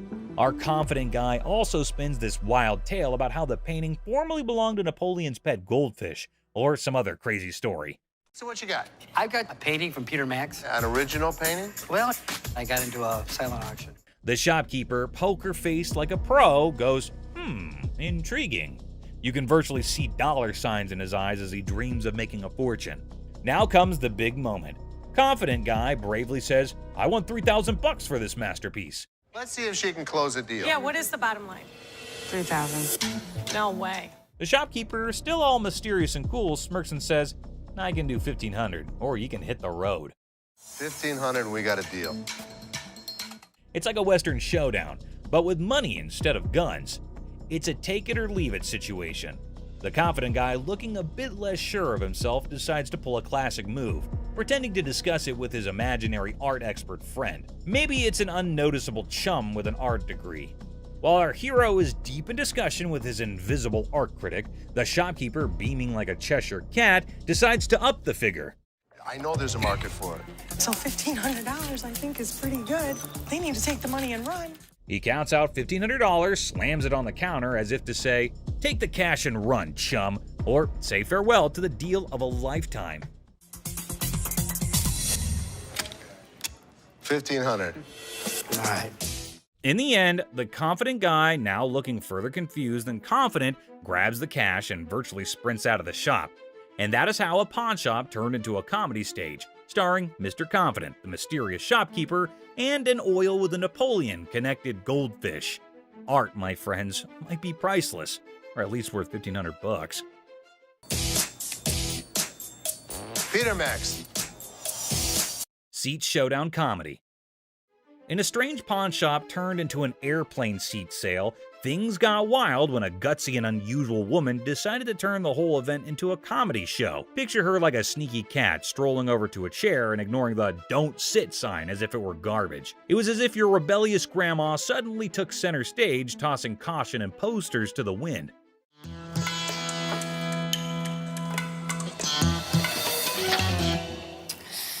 Then in comes the lady running the shop, armed with politeness and a simple request for the lady to give up the seat. Little did she know she was about to get into a funny showdown with our cool and calm customer.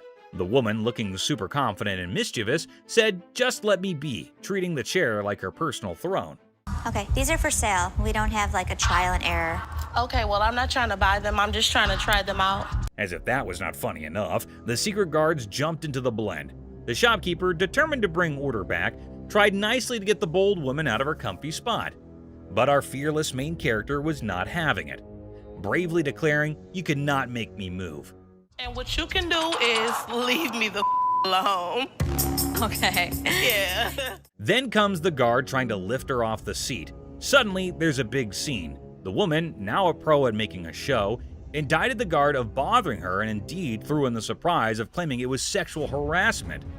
The pawn shop turned into a stage for a solo performance, with our main character making up the script on the spot. No, thank you. You No, you can get your hand off. Get your hands off of me. Get your hands off. But the comedy did not stop there. Wanting to leave with a bang, our leading lady dramatically fell to the bottom, blaming the confused guard for pushing her. The shop, once a place for buying and selling, turned into a theater for a funny play where reality and silliness conflicted in the most hilarious way. Girl, You pushed me. What? I didn't touch. Did I touch it? And just like that, the woman in the pawn shop left everyone. Guard, shopkeeper, and onlooker scratching their heads, wondering if they had just witnessed the craziest pawn shop show ever. I'm not going anywhere. Do whatever you want. And we can have a staring contest. Joe Sofa Saga. In a pawn shop full of weird and wonderful things, a guy named Joe was on a mission for the perfect SETI. The man was on a tight budget, but his bullishness was as high as his hopes of chancing a hidden treasure among the fine furniture. Well, here's the deal. I just moved from New Jersey. My wife and I. We just bought a house, and she sent me here. She said, "See what you can pick up." Perfect. Let's find some. He spotted a couch that looked like it had been through a lot. The man with a hopeful look asked the shopkeeper if they could clean it before he bought it. Little did the man know, this couch had a history. Spills, stains, and all sorts of weird stuff. The shopkeeper, trying not to burst into laughter, convinced the man it was a great deal without mentioning the hidden surprises. So inexpensive, right? Really? Yeah. I gotta tell you, man, that's nasty. Not giving up, the man confidently sat on the couch, comparing the dirt on it to his shoes. I'll tell you what, my shoes are cleaner than this couch. Then don't buy it. With a serious face, he said, "I'm pretty sure my shoes are cleaner than this thing." He even tried to make a deal, $200 for the not-so-great couch. $397.77. Really? Well, I only got $200. It was a deal only Joe could find reasonable in the world of craziness. The real laughter started when this man, without thinking much, joked that if the couch were the shopkeeper's daughter, she must be a nasty one. The line between funny and awkward was getting blurry. We had a reupholstered and I gave it to Ashley. Is that right? Yeah. Is that your daughter? That's my daughter. She must be nasty, too. Out of the blue, a guard, called in by the offended shopkeeper, rushed in like a superhero. Joe was lifted off the couch and thrown out of the store, leaving everyone laughing. Yeah. Walk out. Walk out, my man. The pawn shop adventure had ended, but the story of Joe and the not-so-clean couch was sure to be a tale told with giggles and grins for years to come. Yes, sir. I'll go someplace else. That's the dirty D right there, baby. Comic pawn shop confrontation. Okay, a man is coming towards the shop. Wait, what? Is he coming to have something from the pawn shop? The man asking about her daughter means how creepy it is. Hello, I need to pick up some stuff for my daughter. Is it in pawn? Yes, ma'am. Laughter begins. Everyone around is intrigued to know what had happened to this man. Oh, another man entered into the argument. Let's see what would happen. Man accusing the shop owners of stealing. How crazy this man is, constantly accusing them of being thieves. No, I want the stuff. Yeah, but without the ticket, we can't give it to you. The man is constantly infuriating them and sees he has come out the carbon. Who knows what will be the end of this nonsense fight? Oh, they're about to have the piercing argument. I'm here, I want the stuff now. And what's he gonna do? The man called the guard to throw him out, but see, the man is not in control. He is constantly arguing and challenging them without knowing the fact of the danger he's really in. Oh God, he's challenging the massive guard! The guard stopped him and said, "Don't touch me," but the man was not understanding. Hey, I ain't scared of him! Is he serious? Calling his death to come earlier. The guard, in his fur, sent the man out. The really funny moment for all because the stupid man in his arguments really put him into account. Hey, you can't get... Hey, I want my stuff! I tell you what, big boy! Hey! Battle for sanity. Well, folks, take a look at the pawn shop's front yard. It's like a bustling highway out there. The crowd has formed a lane longer than my grandma's stories. And guess what? The sanity levels are off the charts. It's like a contest for who can stay the sanest. Now, hold your horses because here comes the geniuses. These folks are more interested in the pawn shop than a cat in a laser light show. Well, he's from California. Look at all these idiots. They've gathered like it's the grand opening of the Pawn Shop Olympics. What's the big attraction, you ask? Maybe they're expecting a magic show, or perhaps the pawn shop secretly giving away free wisdom. Or, here's a wild thought, they're gearing up for a full-scale aggression mission against the poor souls inside. Watch out, world, we've got a pawn shop revolution on our hands. Stay tuned and remember, in the pawn shop chaos, sanity reigns supreme. Good luck, brave souls. That's nuts. Clueless heist hijinks. Well, howdy there, folks. We've got a Lone Ranger in the pawn shop, sipping on his secret drink like he's the king of mystery. Little does he know, he's the star of a hidden camera show. Talk about being clueless and camera shy. Hold your horses. Looks like our man might be plotting some grand heist, doing his best Sherlock impression. He's scouting the joint, probably trying to find the perfect spot for his not-so-genius plan. But wait, he's still in the game. What on earth is he searching for in the pawn shop? Maybe lost treasure for his car keys? The suspense is killing me. Oh dear, he's now at the other counter. This fella is like a headless chicken wandering around without a purpose. Somebody give him a map or a snack at least. Buckle up, folks. Our wannabe detective just upgraded to a full-blown thief. Watch him waltzing around planning the perfect crime, and bingo! He pulls off a smooth exit, leaving the scene like he just won a game of hide-and-seek. Hold your belly laughs, our genius thief is back on camera, sneakily hiding his loot in his trousers. Smooth moves, my friend, smooth moves. And there he goes, strolling out of the pawn shop like he's won the lottery. Thinks he's the mastermind of the century, leaving behind a trail of stolen goods and a whole lot of laughs. What a character. Antique computers. Have a good day. You man. Wonderful. So much. You too. Two tech-savvy grandpas strut into a pawn shop, seeking a fortune for antique computers. Instead, they're hit with a vintage rejection. Bastards, you can't give me a dime for... Oh, man. When one grandpa clumsily breaks a computer, he pulls a move straight from the sitcom handbook. Accidental comedy at its finest. Now you should have that. Put it in the... Oops, one grandpa accidentally smashes a computer, blaming the seller. He theatrically tosses it toward the dumpster, thinking it's a mic drop moment.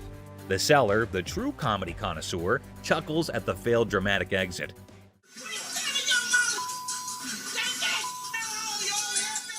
Here comes the queen of sass. A lady emerges roasting the old hillbillies and offering them an A-grade exit.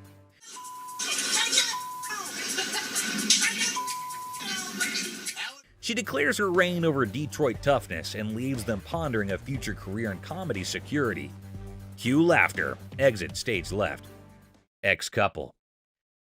Hello. Hi, how are you? I'm good. How are you? I'm fine. I'm actually looking to pawn these 2 watches. In a pawn shop, a young couple walked in to sell 2 watches. Ashley, the shop owner, greeted them. You guys dating, married? Was engaged, but not anymore. When she asked about their relationship, the boy explained they used to be engaged, but are now exes because both of them cheated on each other. Okay, so you want to sell them, correct? Yes. And how much were you looking for? Despite their turbulent exchange, Ashley inquired about the watch's value. This one I am not interested in because we don't take this brand. You'll take that brand. Ashley noticed the watch's flaws, and when the girl mentioned a particular brand, the boy claimed it was fake. You are more than welcome, to leave that here and we can send it out to get the crystal replaced. As Ashley attempted to facilitate the watch sale, the ex-couple's argument escalated. Oh, what's she talking to? We ain't got all Were you day. talking to him? No, you weren't. Shut up. The situation took an unexpected turn. You never had no life before me. I won't. You never had no life before me. Girl slapped the boy, turning the pawn shop into a battleground of emotions. Had no life before me. Let's go. Let me go. Let's go. Let me go. The situation escalated post-slap as the boy, fueled by anger, forcefully dragged the girl outside. I walk outside and the lady comes back for her watches. I wish you luck. Ashley returned the watches to girl by going toward them and wishes them good luck. Shark costume.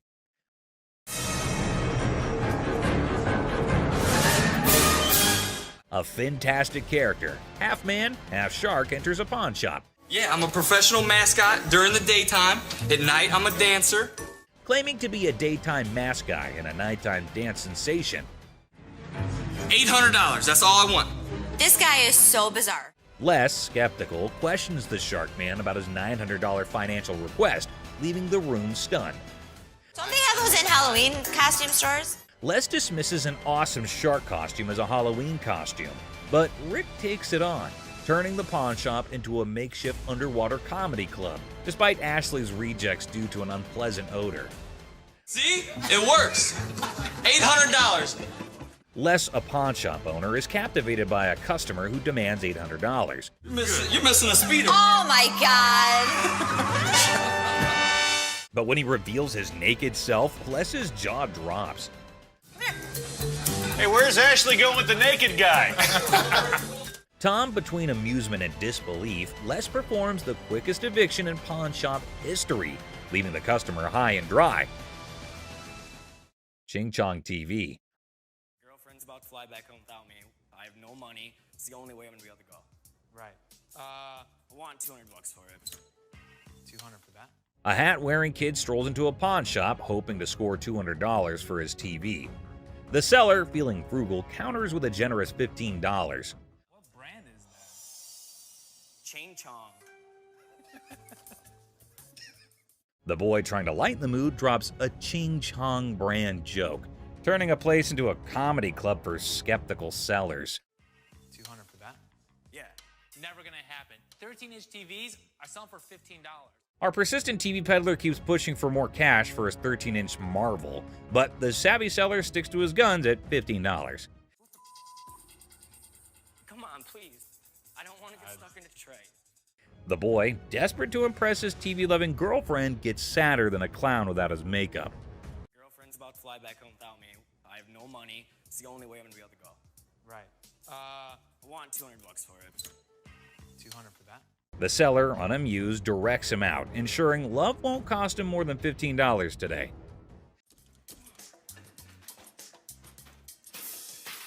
In a fit of frustration, our TV tosser storms out, giving the shop a kicking and throwing his TV into a dumpster like it's a basketball shot gone wrong.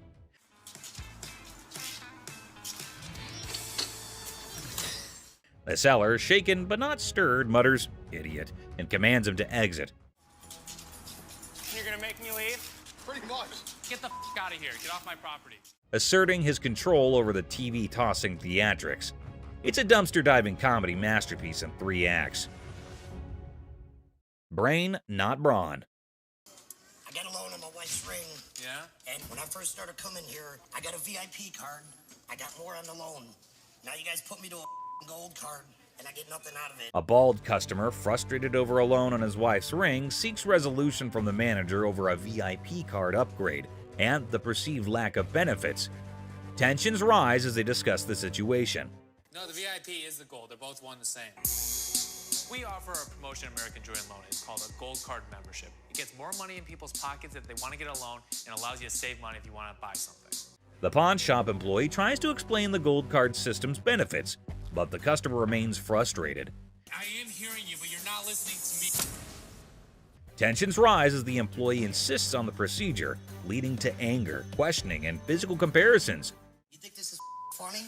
I don't think it's funny. I think that there's something wrong when you start hitting your head against the side of the window. Creating an atmosphere of animosity and miscommunication. What are you going to do about it? I'm not going to do anything about it. What are you going to do about it? The customer and employee engage in verbal sparring, escalating tensions. Whatever I have to. You need to get out of my face, bro. Okay, I'm sorry. Let me scoot back. Really? The guard asserts their position, urging the customer to step back. The customer refuses, escalating the confrontation, leaving the atmosphere charged with hostility and unresolved conflict. Hell no. You want some? Whatever you got to bring. Come on. The customer's unwelcome invitation intensifies, leading to an unresolved atmosphere.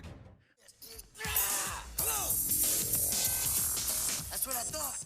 The customer's confrontational tone suggests a potential fight, escalating tension and the possibility of a physical altercation. Volkswagen van. Good. I'm Les. John. What the hell is it? This is a 1968 Volkswagen van owned by Dr. Death, Jack Kevorkian. Hold on to your seats. A 1968 Volkswagen van, once owned by Dr. Death, rolls into the pawn shop. Les is on the case, exploring this piece of history. Weirdness level maximum. And I have everything documented. How much do you want for this thing? I'm looking to get in the 6 figures. The seller dreams of 6 figures for the van, but reality check. 20 grand? No. 25 grand. Negotiations go from 20 grand to a wild coin flip for 30 grand. Les, you mad genius.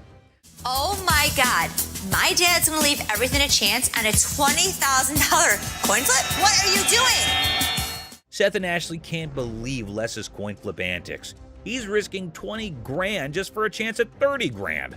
The drama unfolds like a high-stakes comedy. Heads. Les, you wild card. The coin flip drama continues, with drum roll and laughter. Heads. Nails it! Thank you. Thank you very much. Yeah. Perfect. Good deal. The van deal is sealed at 20 grand, leaving everyone amused and baffled. What a ride! No question. I proved to my kids I still got it. Les, the coin flipping legend, celebrates his 20 grand win.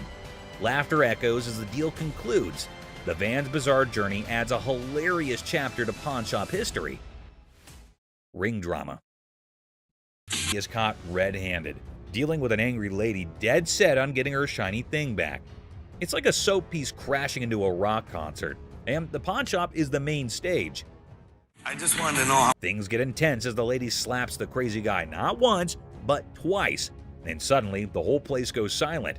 You could hear a leg drop, or in this case, a ring hitting the counter.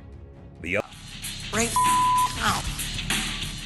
The embarrassed and confused rock star lookalike gets pushed out of the pawn shop by the triumphant lady. There you have it, folks, a ridiculous blend, up and a super dramatic autumn at the pawn shop. Turns out the real treasures are not just the bones for trade. Who would have allowed pawn shops could be this amusing? Stay tuned for the coming occasion of pawned out drama. Clown Prince. In a small pawn shop on the corner of Chuckles Street and Guffaw Avenue, things got really funny one day. A guy walked in with so much makeup on his face that he looked like he just stepped out of a play. The shopkeeper, who was used to weird stuff, tried hard not to laugh as the man approached, sporting a rainbow wig that seemed to stay on by magic. I need to sell this earring because my little red Corvette broke down. Oh, no kidding. Absolutely. Wow. The man, looking mischievous, whipped out a fancy earring from his pocket and showed it off with a big dramatic gesture. The shopkeeper, holding back a laugh, checked out the earring like it was some royal treasure. You know who I am, right? No. Who are you? You don't know who I am. But actually, it looked more like a toy you'd find in a cereal box than something fit for a king. 1,000. I'm just asking for 1,000 just to get my limo. No. That's not real. You gonna help me out? Excuse me? That's a real earring, but it's not real diamond. Are you kidding me? Ignoring the fact that the earring was probably fake, the guy started dancing like he was the star of his own circus. Prince, right? Prince, absolutely. Wow. He even gave himself a royal title, calling himself Prince. The shopkeeper, now thoroughly entertained, clapped along as the guy did his goofy dance. With a cheeky smile, Prince claimed the earring was a super precious diamond passed down from his clown ancestors. The shopkeeper played along, giving praise to this pretend royal jewel, while secretly thinking he would make a great prop in a comedy act. As the funny business came to an end, Prince, not ready to leave without a big finish, spun back to the counter and started another round of funny moves. The shopkeeper and his assistant struggled to hold in their laughter, tears rolling down their faces as the wacky Prince danced out the floor, leaving behind a funny feeling that stuck around even after the rainbow wig was out of sight. Boss's TV fiasco. Hey everyone, gather around because something straight out of a funny TV show just happened at the local electronics store. Imagine this. The big boss barges in like a storm on way too much coffee. Didn't I tell you guys to restock the TV shelf? Didn't you see I was just with a crazy customer? Yelling about wanting to grab some TVs. I mean, who does not suddenly crave a TV spree, right? Now, the poor workers are stuck between a rock and a high-tech place and cannot take the boss seriously. I mean, who could? It's like the boss watched too many action movies and thought today was the day to be an action hero with innocent flat screens. I gave you a job to do and you didn't do it? Dad, you told us we were like little kids. How does a baby know how to, do inventory? But stay, there's a twist. The main character, the boss, realizes things are serious and decides he needs backup. So, what does he do? Grabs his assistant like they're partners in a buddy cop movie. Hey, you know what? The hell with it. I'm gonna do it myself. Bobby J, do me a favor. We need to go pull some TVs. To help with this crazy TV mission. Because obviously snagging TVs is a job for a dynamic brace. Ash, Seth, right now. Right now. What? Right now. Let's just win down. What? Let's win down. But wait, there's more sitcom gold. Out of nowhere, another assistant rushes over to the boss's kids looking really upset. Why? Just win down. What? Let's win down. Dad, you alright? Well, turns out the master is now on the floor. Yep, the guy who was on a TV conquest is now chilling on the cold floor of the electronics aisle. Well, we have an emergency here. What happened? Did he say something hurt? No, he didn't say anything. We're pulling TVs. They call emergency services because apparently this is not just a shopping spree. It's a full-blown crisis.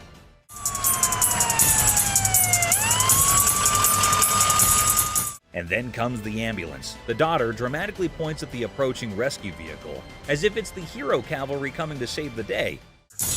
My dad's always been the strongest person I know, and right now he's completely helpless. I can nearly hear the wacky sitcom music playing in the background. It's so crazy, snaggletooth, and, well, just another day in the unpredictable sitcom that's real life.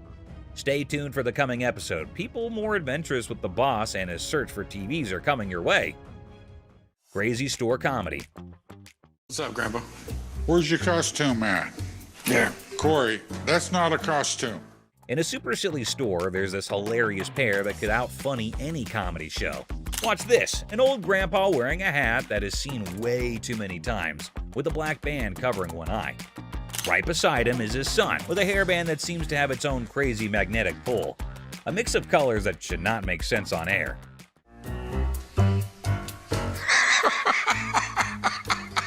What? So, a regular customer walks in thinking they're just here for a normal shopping trip. Little did they know, a comedy explosion was about to happen.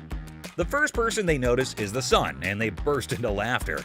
"What on earth are you trying to be?" they ask, still giggling from the unexpected fun. What are you supposed to be? It's obvious I'm Justin Bieber, America's heartthrob. With a serious face, the son proudly says, "I'm claiming to be Justin Bieber, the American singing sensation." The secret?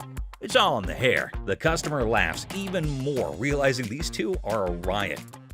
Roy Rogers? I'm Rooster Cogburn from True Grit.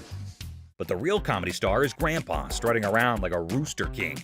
Feathery hat, confident crowing, he is turning heads. The customer, almost out of breath from laughing, asks, "What is your grandpa pretending to be?" Slightly holding back laughter, the son answers, "He is the legendary Rooster Kern.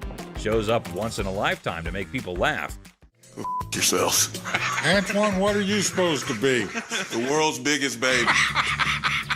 Just when effects seem crazy enough, another character appears, a guy dressed like the world's biggest baby. The customer, nearly crying from horse laugh, realizes they have hit the jackpot of comedy. In this shop of customer craziness, laughter is the currency. These funny characters are the kings of comedy, making everyone laugh and showing that occasionally the best service is the one that comes with a big dose of funny. Pawn Shop Riddles. Look how stupid this question on Pawn Stars is.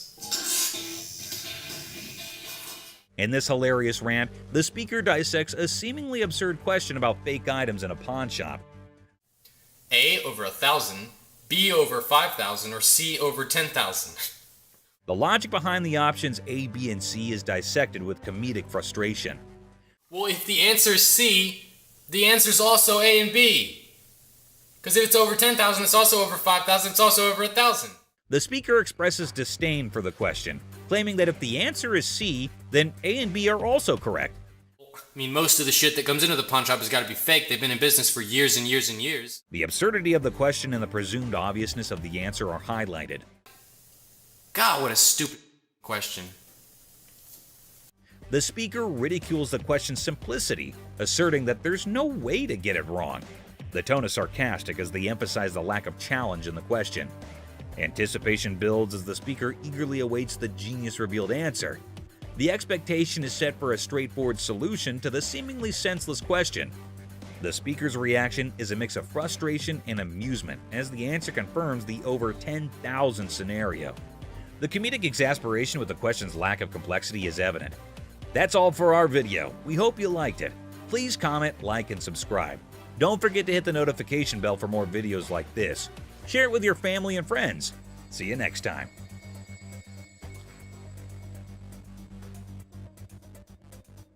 I mean, most of the shit that comes into the pawn shop has got to be fake. They've been in business for years and years and years. God, what a stupid question.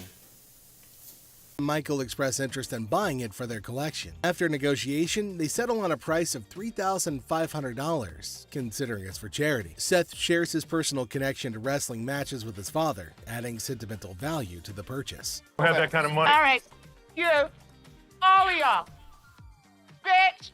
If you want some help, talk to us like a human being. Aloha. Thank you there.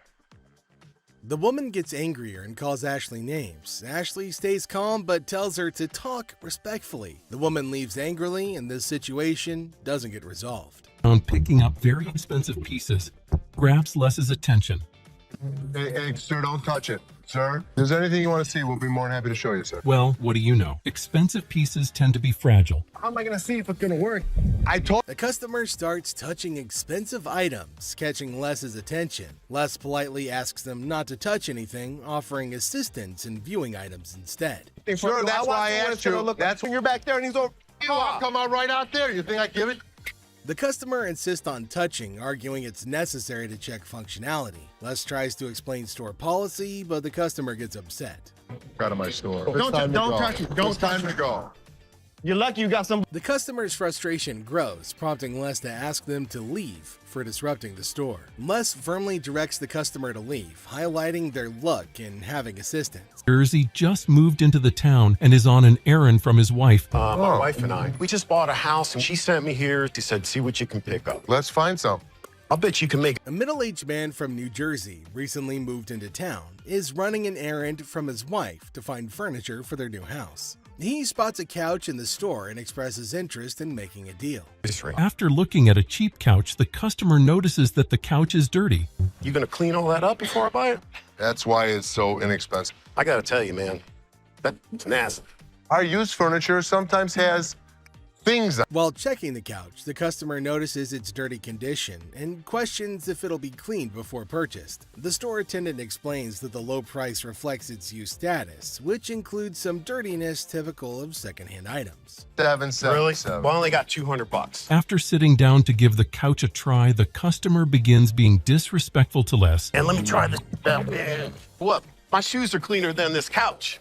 Then don't buy it. Make me a deal. I got cash in my pocket, man. Wow. The man doesn't like how the couch looks and tries to pay less for it with the money that he has. He starts being rude, saying bad things about how dirty the couch is and insulting the store. I bet you're the mother that's been sitting on here farting. This was actually my couch. We had a reupholstered and I gave it to Ashley. When the comment reaches Ashley, Les's daughter, Les has enough of this customer. Is that your daughter? That's my daughter. She must be nasty too. The customer's derogatory comments extend to Ashley, Les's daughter, who works at the store. Les, the owner, has had enough and confronts the disrespectful customer, defending his daughter and the store's reputation. How we doing anything? Les decides to end the interaction, urging the customer to leave the store. The customer, unwilling to change his behavior, decides to go elsewhere, ending the encounter on a sour note. Excuse me. Hi. Hi, I have a question for you. Yeah. Okay, I went to get my purse back to make my payment. She's telling me this is expired. That's my purse right there. That one right there, the black one. So I want to know why it's out there. A girl approaches Ashley in the pawn shop with a question about her purse. She claims that her purse, which she points to, was wrongfully labeled as expired, and she demands to know why it's out for sale. My purse right there. How do you know that's your purse? Because I know my purse. Here's the money. I want the purse. Want that? If you don't give me the purse, I'm going to climb over the counter and get it myself. Give me my purse. The girl argues that the purse refers to her and displays money, as evidently, Les decides to eject her from the shop, ending the encounter. You guys seen the 32 Roadster? I haven't seen it, son. Someone probably stole it. It was parked in the warehouse. How could someone steal it? A high-tech thief could get into this warehouse easy. Rick becomes anxious when he learns that Corey took the expensive 32 Roadster to the gym, fearing potential damage to the valuable merchandise. Have you guys seen the 32 Roadster? I haven't seen it, son. Someone probably stole it. It was parked in the warehouse. How could someone steal it? A high-tech thief could get into this warehouse easy. All you have to do is cut a hole in the roof and lift it out with a helicopter. Pick the lock. The conversation shifts to the possibility of the Roadster being stolen, with various theories proposed, including high-tech theft methods like using helicopters or hacking into security systems. Roadster around? I'm not driving it around. I just took it to the gym. That's driving it around. The thing is in perfect condition. What if you wreck it? What if you ding it? What if you scratch it? I'm not an idiot. I'm your partner. Rick says he didn't drive the Roadster just for fun. He says he only took it to the gym. He defends himself from being called careless. He reminds everybody that he's a partner in the business. I can't believe my dad's giving me a hard time about this. I mean, what's the point of owning a pawn shop? Tensions raise between Rick and his father as they argue over the handling of the Roadster. Rick feels frustrated by his father's skepticism and restrictions, questioning the purpose of owning a pawn shop if he can't enjoy its items. Later found out that the car was not nearly worth $68,000. His expert had failed to notice that the car was a hot rod. Later, Rick learns that the Roadster is worth a lot more than he realized, valued at nearly $68,000 due to its hot rod modification. So what can I help you with today? Got this ring right here. See how much it might be worth. Okay. I also wanted to know how much you guys... A customer brings in a ring for an appraisal and to inquire about pawning it for cash. He seeks to understand its value and potential loan amount. The problem started when Les checked the ring to see how much it's worth. The customer. However, Ashley stands firm, recognizing the futility of the scam and the level of wrongness involved. It's like trying to sneak a peek at the answer key when the teacher is watching. Yeah, that's not happening. First of all, don't talk to me like I'm an idiot. Give me my purse or I'm going to come over that counter and get it myself. Oh my God. Get your hands off me. Have a nice day. Let's go. With a swift resolution to this failed escapade, the girl finds herself unceremoniously escorted out of the store. Lesson learned: Ashley's scam radar is always on, and jumping over counters won't get you far in this pawn-filled drama.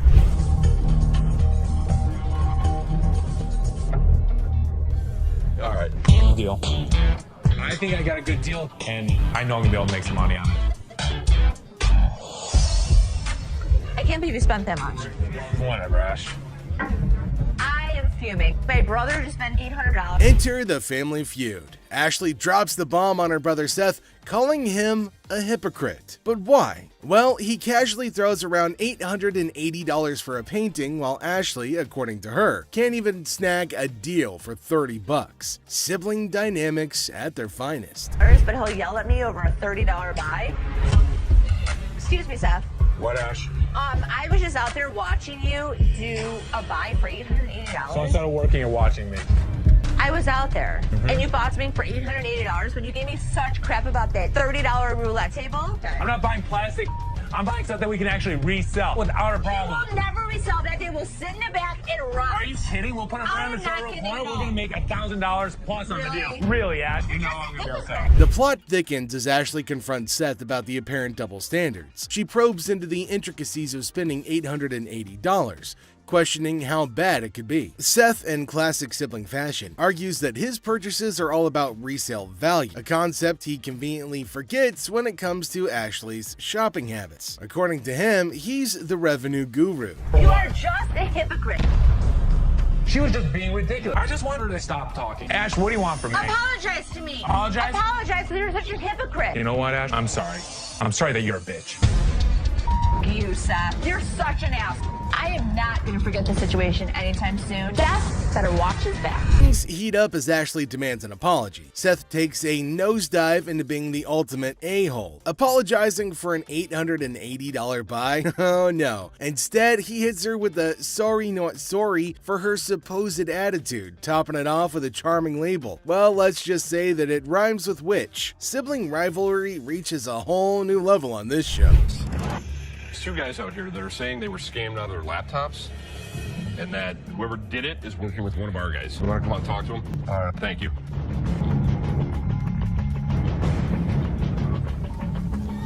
Who is it? Les is hit with some unexpected news. A few guys claim that they've been pawned by a girl from the staff. Les, ever the detective, approaches the situation with a mix of suspicion and humor, wondering aloud if he's either unintentionally swindling customers or if bizarre customers have taken up a new form of thievery. Tell me.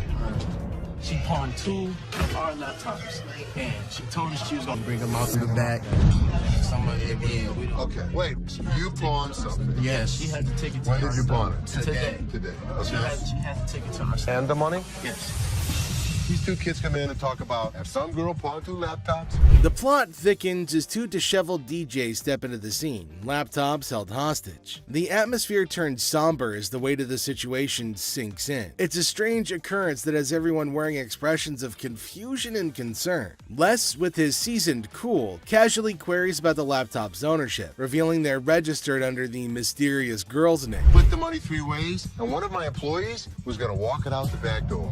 Either this is a new way for my employees to steal from me, To contact the owner because we want to. I am the owner. I'm just trying to switch the ticket so she can't have them. And it's in her name. No, that's why I wanted to know if I can't do it. The tension rises, but Les doesn't crack under pressure. Maturely handling the situation, he asserts that he needs the lowdown to work his magic and get those laptops back where they belong. It's a pawn shop mystery, and Les is the detective determined to unravel the peculiar case of laptops and loyalty. If I brought a friend with me, then I could get 30 days of free cash. It's for an interest-free loan.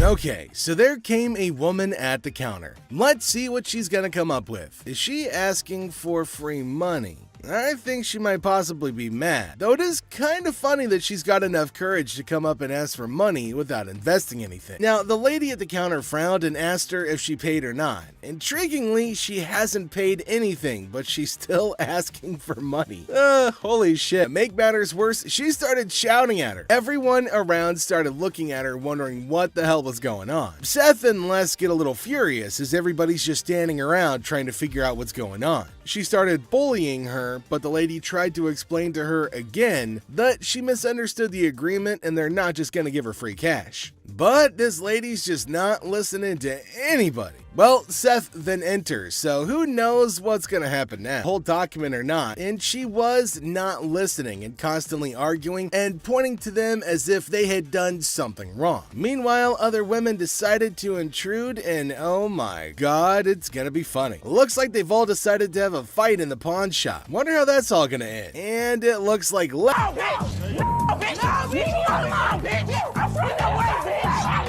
you need to do is read. now see the other women get in and start shouting at her as everybody behind her was waiting for her to get out of the queue. So they started fighting and now they're all having an immense fight. Everybody around is watching and laughing at them. Well, the guard had to go and break everything up. Well, at least they're all gonna get treated the same way, especially the one who created the mess. Pretty sure they're gonna hold him up and throw him out. And there they go, they're still shouting and fighting with each other as well. They really wanted to go at it, so we let them go at it in the parking lot for a little minute. All I saw was ass cracks and elbows. They were sent outside and they started beating on each other, holding each other by their hair. Man, they beat the crap out of each other and people around them were just watching and waiting and having a curious but funny conversation about their nonsense. Talk about a hella cringe episode. It's Robert. Robert, nice to meet you. Nice to meet you, Dennis. Yeah, I got an item here. Might be interested in. Okay, so there's a guy coming into the pawn shop with something in his hand, maybe a poster. But what's it for? He came to Seth and the other man and showed them this poster. Now it feels like they're interested in it and there might be a handsome deal between them. Detroit Lions players had signed. Did you drag it in? So during the flood, I seen it down there, and that's when I pulled it out. She went down there and she supported these people, and while she was walking the picket line, she would have gathered signatures. You got Williams over here. That's what, Steve Farkas? This is the first time a guy actually brought in, and I just got on the picket line because I'm on strike right now myself. We've been on strike for almost 3 months now. $1,000. He started describing the poster that's mainly about the protest of people in history, and it's got lots of signs of well-known people and has got a lot of worth. He explained everything in one go and demanded a heavy amount for it as it was really valuable to him. Seth told him that it's got some stains on it, and it's no doubt the same poster of historical strike, which made it worthy, but for him, it might make a lot of difference. Hate the condition of it. I understand, and I gotta understand When it comes down to collectors, everything is about condition. Absolutely. And I'm sure if your dad saw this, jump on the heartbeat. Seth and the man explained that it's not about the worth that he's asking for in terms of thousands of dollars, but it's also about the condition of the poster, and it's not in a very good one. The man is continuously arguing that it's got signs all over it. If Les has seen it, that he'll definitely be surprised and definitely pay more than $1,000. Well, as for Les, he just came in. Sharper. They need to make an effort to close these deals quickly. Through my research in that, I seen personally that one just like this, Minto, and he got $950 for it. Right, man. So if that was me, why would you want $1,000 for this? He only had one signature. I have at least a dozen. But with this tear up here, Yeah, and the and condition it's in, the water stain on the bottom, it's just a hard thing to sell. Yeah, but even though it's in this condition, how many of it exist? Very rare. And it's uncertified. Right. You know. I'll sell for $5. Les judged the entire piece and told him that he's asking for too much, and later on they further described that it's torn from the top and the bottom, and it's also got damage and they can't pay more for it. But he still won't agree to pay for it. But he did say that he charged $500 off of the amount, but they couldn't reduce it any further. Value? Let's make a deal. $75? No way. Who's gonna buy it from you? I'll just put it back in my basement, let it collect dust. Offering you just $100 cash money right now wouldn't make a difference, you're saying? 200. Nobody in life is ever gonna offer you more than us. According to Seth, it's a historical and cool piece and might be a profitable deal for them. So he asked the man if they'll pay $750 for it. But the man was stunned and said that they're paying too little. He said that you should pay more, but Les is arguing that no one can pay you more than this. You change your mind, we'll honor the 100. Which would you prefer, 520s or a $100 bill? 520 seems like more, wouldn't it? 520s. That's to me. 520s right now. 100 hours, take it or leave it. 520s. Got a deal. $100. Thank you. Thank you. There's no question, it's a one-of-a-kind piece yet. It's a little bit of damage on it, but it's got a lot of autographs. I know we're gonna make a profit. He asked for $200, but no, it's not going to be a good deal, and they told him to leave. The man in need got a severe shock and held up the poster thinking. Les again said that they can't pay more than $100, and after some time of quietness, they agreed to the deal. Finally, the happy deal was made.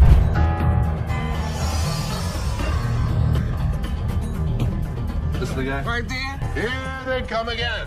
Les? Hi, how are you? I'm attorney Kyle DeQueef. So there's a man, probably an attorney with two ladies along, coming inside towards Les at a pawn shop. Now, Les knew about it before. He asked for Les, and fortunately, he was at the counter. He asked why they had arrived at the store. He's retained me to represent her in regard to a ring. Okay. My client brought in a $10,000 ring here, and she wants to either collect the remaining money owed to her on the ring or get the ring back. She's got a receipt. Let me explain to you. This is a counterfeit ticket. He said that he came here for the ring, which they bought from these ladies for $10,000, but they didn't pay and gave them the receipt. Now, he put up the receipt and showed it to Les and accused him of cheating and stealing from the women and taking their expensive ring. But Les was cool and controlled his anger. Whoever produced this ticket didn't understand this is the amount of numbers that are here. Okay. Number two is state law mandates that we print the law in a 12-point font. Okay. This is much smaller. That is some bull. It may be bull, but that's the truth. I don't know how I got mixed up, but There's the game-changing point. Les, after listening to him, explained that he will reveal the truth now by showing the real receipt that they had. He went and came back with real receipts that they've been giving to the customers. There, he spotted major differences. He notified him of the major changes in the receipt that he brought. The man looked rather weak and stunned in response. printing wrong or whatever, but this is the ticket he got from here. He didn't get it from him. He didn't get it from him. So now we just liars and we just come I'm here. not saying that you are. So you trying to say my son a liar? I wish I had better news for you, but That's bull. That's bull. The numbers don't match up. The paper stock doesn't match up. This is a fake. Now you side with them. You're not representing us. If I don't get my ring or my money from them, how you gonna get paid? The attorney turned to the women, but oh my god, they're still accusing Les of having given them the wrong receipt and asking the attorney to take the money from Les. The man, being down on himself as you can see, argued with them. The man showed the evidence to the ladies and told them that they were having the wrong receipt, but they continued to argue. The ticket, how about that? No, I don't believe that the store gave you this ticket. Nah, well, I don't believe you a real attorney. We ain't got it right. This bull. Somebody better give me my money. Yeah. he's my attorney. You, him, security. Have a nice day. Nah, you got me, bitch. Sorry, young man. The ladies started harassing both of them and started using personal attacks. They were all arguing amongst themselves. Pretty crazy. The attorney went back as he can't do anything for the ladies. How are you? I'm doing okay. What can I help you with? Either trying to get a loan on it or you guys can buy it. Trying to sell it for maybe like $150. $50. Why is it $50? The certificate and everything is in there. And the bag costs actually way more than that. Well, if you can tell, it's actually stained Okay. all through here. I'm trying to sell it for $150 or get a loan for $75 instead of the $50. Yeah, I wasn't interested in more than 50. If you know purses, then you know the As our unsuspecting customer strolls into the kitchen at chaos, little does she know what's cooking today. Ashley, patiently bracing herself for another round of absurdity, politely inquires about what the customer's looking to offload. The girl, blissfully unaware of the purse's actual value, confidently suggests a price that's almost a steal. It costs way more than that. Okay, but I'm not going to pay you for the amount that you think it's worth because it's stained. This is not one of the newer ones. This is not this season. I know about purses. It was torn. It was stained. It's not even the last season's bag. The thing is old. But you still willing to buy for $50 though, so if it wasn't worth And now the plot thickens. The lady asserts that if Ashley truly understood purses, she'd gladly accept the offered amount. However, Ashley, standing firm in her claim that the purse is torn and not worth more than $50, creates a hilarious clash of valuation difference. we even say $50. So they didn't say it wasn't worth it. Can I talk to somebody else? I don't want to talk to your pepperoni looking ass. Can I get somebody My pepperoni looking at. Pepperoni ass? I don't even know what that means. She take a look at her own ass. Can I get somebody else to talk to? It don't even matter. I don't have to talk to you. And I don't talk to you either, so why don't you go home? Leave Can our I store. talk to somebody else? Why do I have to talk to you? Because You I'm the disrespectful. manager. I'm disrespectful and you call me a pepperoni ass? Ugly ass bitch. F you. And it's time to cue the drama. Ashley throws out the bold figure of $50, and it hits the customer like a curveball she wasn't ready for. Feeling the heat, our lady teeters on the edge of diplomacy and blurts out the unforgettable line. She labels Ashley a pepperoni ass and decides that she'd rather chat with anyone but her. Talk about spicing up negotiations. 3 males walked into a pawn shop. One of the suspects stood at the door as a lookout while the other 2 suspects walked directly over to the display cases. So, like, these 3 guys roll into the pawn shop. just casually strolling in. The other two guys, they head straight to the fancy display cases. It's all got suspicious vibes. And then, bam! One of them whips out a sledgehammer and starts smashing the glass. Things are starting to get pretty wild. At some point, a customer from the place is seen leaving calmly while the lookout tells her to hurry up. The suspects appeared to be wearing heavy-duty gloves in order. At one moment, a person from the shop strolls out all calm, and someone's keeping an eye on her, urging her to speed up. The people thought to be involved seem to have on these tough gloves, maybe so they don't get any cuts. Not to get cut while removing the glass from the cases. Both suspects placed the jewelry and many other valuables in the bags. So when they took off the glass from the cases, both of them put the jewelry and lots of other valuable stuff into bags. After that, they hightailed it out of the store in a black Mercury marquee. Case at? Where the case at? Where is it at? Where you put them on? The guy storms into the pawn shop all worked up and starts shouting about a missing case. He's demanding to know where it is, and he appears to be accusing the staff of removing. The feeling of stress in the air is increasing, and it's obvious that something is wrong.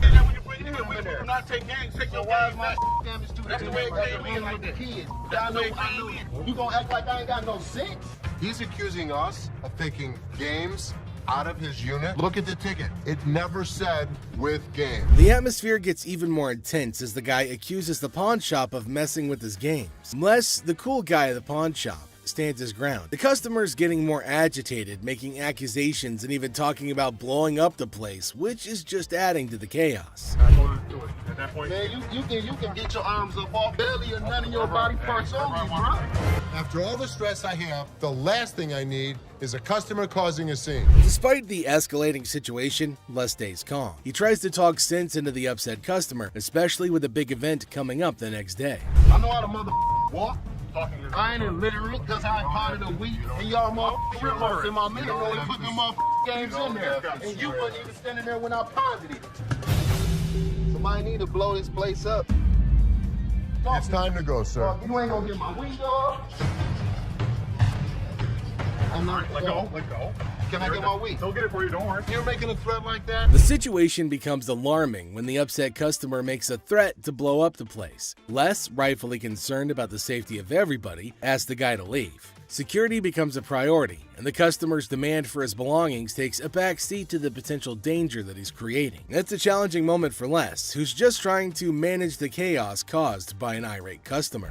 How's it going, man? What's going on, man? Everything good. How about you? I'm doing good. Good. What can I do for you? Let me get these like 400 for this watch right here. What can I do for you today? Can I get like 400 for this watch right here? It's worth $820. Les, chilling at the pawn shop, notices a guy walking in, watch in hand. Les, being friendly, asks how things are going. The guy, hopeful, wants $400 for his watch. Les, the cool pawn detective, calmly discusses the watch's worth, revealing it's valued at about $82. Yo, man, tell me the truth. What'd you really pay? Telling you the truth, man. Come on, give me four for this watch, man. Come on, man. We deal in high-end watches. This was worthless. Nothing for us to deal with. Come on, give me like $450 for this watch. You're yelling at me.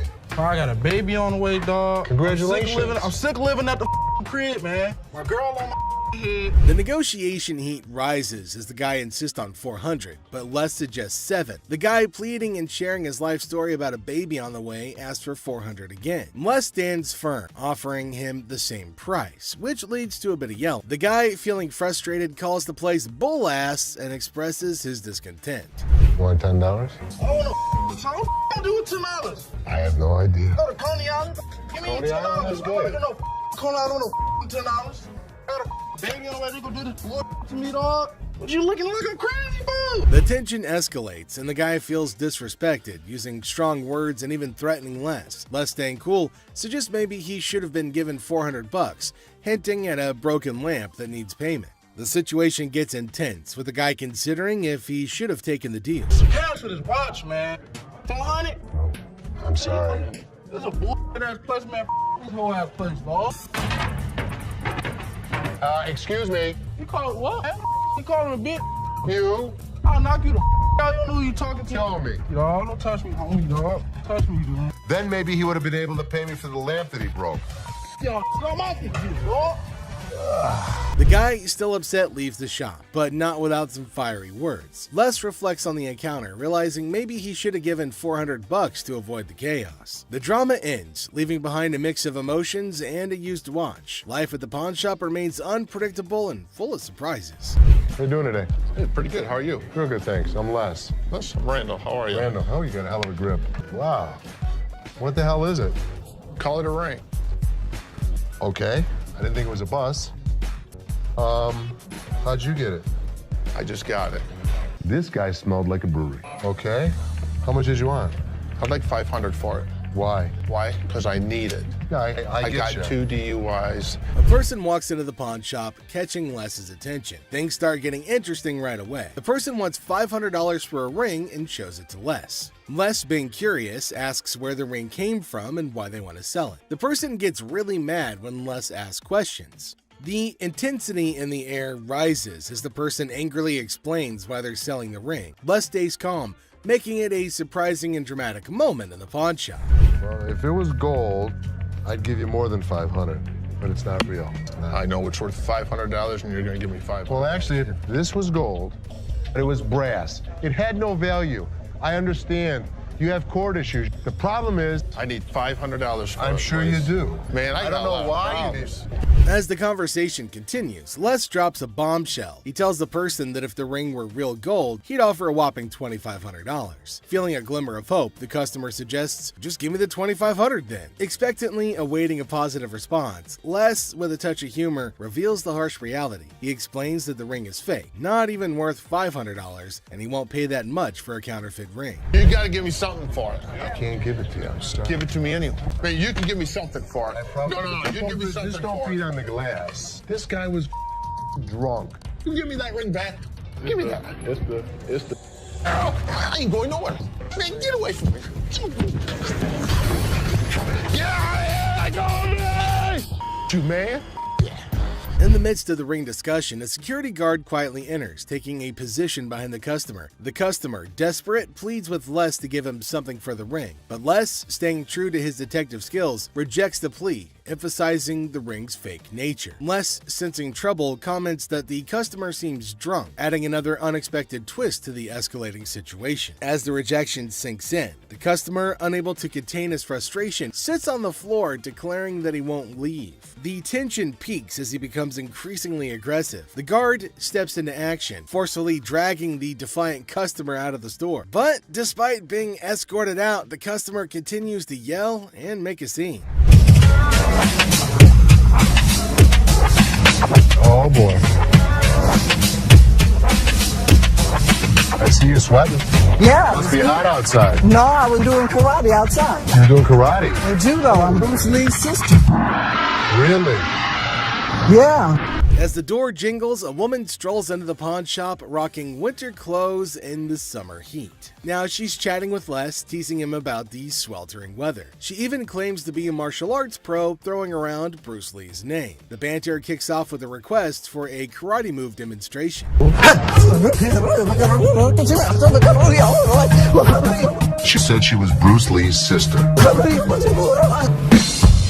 So what you got? The atmosphere takes an unexpected turn when the woman unveils a unique item, a mysterious fox mink. Les, unfamiliar with such creatures, engages in a lighthearted conversation to understand more about this fox mink. The woman, with a hint of mystery, reveals her intention to sell it. A mink fox? I don't know. I'm not into animals. Fox. I've heard of fox. I've heard of mink. So fox mink. Did you want to pause? As the conversation unfolds, Les dives into the details of the fox mink, trying to grasp its worth. The woman shares anecdotes about the origins of the item, painting a vivid picture of its history. Les, playing the role of the detective, subtly negotiates and gathers information to figure out the best deal. So, how much did you want for it? $50,000. The encounter concluded with the woman deciding to part ways with her fox mink. Les, using his seasoned charm, finalizes the deal. The quirky tale of the winter-dressed woman and her unique pawned item adds an unexpected twist to the usual pawn shop routine, leaving both parties with a memorable experience. Woman comes in to sell me a high-end bottle of liquor. Ma'am, I'm Is that what you're saying? You have no respect. when you want to take a they're person when they 1,200, down. fit the liquor inside the bottle. And anytime you're going to belittle a person. Damn, I didn't belittle you. As the door chimes, the woman confidently walks in, clutching an empty liquor bottle. She aims for a bold move, attempting to pawn the bottle for a cool $100. Les, with his discerning eye, swiftly rejects the proposal, explaining that a filled bottle would fetch a better price. The woman, not thrilled with the response, raises her voice, demanding respect and expressing her discontent. I'll give you $100. It's not worth more than $100. Especially when you say I wouldn't give you $100. Don't you ever walk up to my dad. Hey, baby, don't point your finger. Life after this, don't you dare ever come in here again. In my face. I don't care. You're in my dad's store, and don't you ever think about coming in here again. Turn your ass around. Badass out the door now. Nowhere, Ashley steps up like a superhero. Now, she doesn't just cool things down, she straight up shuts the woman down. With confidence, Ashley tells her to leave and never come back. Suddenly, the chaos turns into quiet thanks to Ashley's quick and firm action. Son of a bitch. Where the hell is he? Rich! He's on the floor. People are waiting to pay us for their merchandise. He's not there. We're losing money. I'd had Rich's back. In the heart of the pawn shop, Les faces a moment of frustration and disbelief. The absence of Rich, a trusted ally for over 2 decades, leaves Les feeling betrayed. The urgency of customers waiting to make payments adds to the tension, and the weight of loyalty becomes a central theme in this unexpected turn of events. Since the first day he came here, over 20 years ago. I feel betrayed. Didn't I just have an employee meeting to tell everybody that they need to step up on their game? I'm watching you and Bobby J talk to these 2 girls. You're out there trying to sweet talk them, trying to bullshit with them. I'm looking for you in layaway. Where the hell are you? I gotta sit in layaway all day long and just wait for something to happen. As the minutes tick away, the atmosphere inside the pawn shop grows more intense. Les reflects on his long-standing support for Rich, highlighting his sense of loyalty that spans a quarter century. He recalls a recent employee meeting where he emphasized the need for everyone to step up their game. Disappointment and frustration seep into his words as he confronts the situation, a pawn shop mystery intertwined with personal and professional loyalties. I'm watching you and Bobby J talk to these 2 girls. They're out there trying to sell their jewelry. You're out there trying to sweet talk them, trying to bullshit with them. They end up walking out the front door. You put me in a position that you were the next to go. In this pivotal moment, Les delivers a stern warning to a fellow employee, Bobby J. The scene unfolds with Les observing interactions and attempts at sweet-talking customers. The threat of termination looms as he recounts the consequences of letting down the team. The dialogue underscores the severity of the situation and the potential impact on job security. Tension rises as Les grapples with the repercussions of the unfolding events. Rich, I'm out. Tell your dad to off. You up your job. As the confrontation escalates, Les draws a line in the sand. The ultimatum is clear: compliance or termination. The final seconds capture the raw emotion and frustration of a loyal employee who feels unappreciated and misunderstood. He knew he was in trouble once we walked through that door. Joe, did you steal from me? Tell me the truth.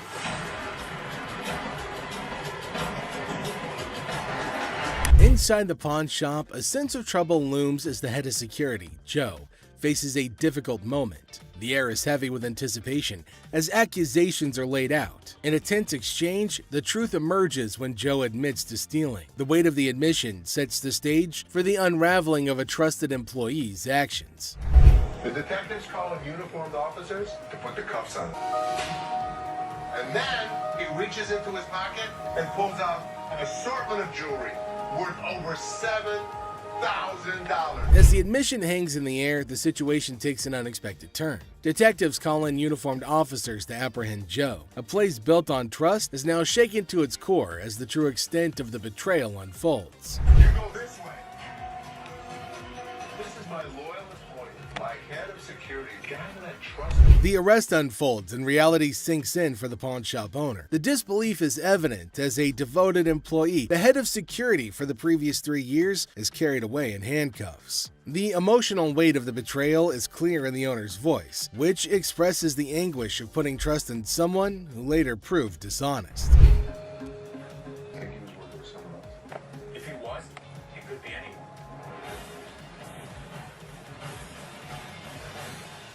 As As the scene unfolds, questions linger in the air. The owner ponders the possibility of Joe working with someone else, leaving the situation shrouded in uncertainty. The aftermath of the betrayal raises concerns about potential accomplices and adds another layer to the unfolding drama. The final seconds leave the audience in suspense, contemplating the true extent of the security guard's actions.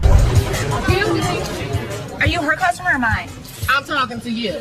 Come on. This lady got so irate because she wanted to be next in line. She wanted to be first. She felt that she was the most important out of every customer. You're next in line, so I'm gonna be right with you. Okay, well, come on. It doesn't matter. What the are you? You're not the police. I can talk to whoever I want to talk to. What are you going to do? You already know. In the opening scene, Ashley is at the counter with a lengthy line of customers. A sudden disruption occurs when a black woman attempts to cut in front of everybody else. Ashley confronts her, asking, "What are you doing?" The woman becomes upset, but Ashley firmly asserts, "You can't do that stuff here."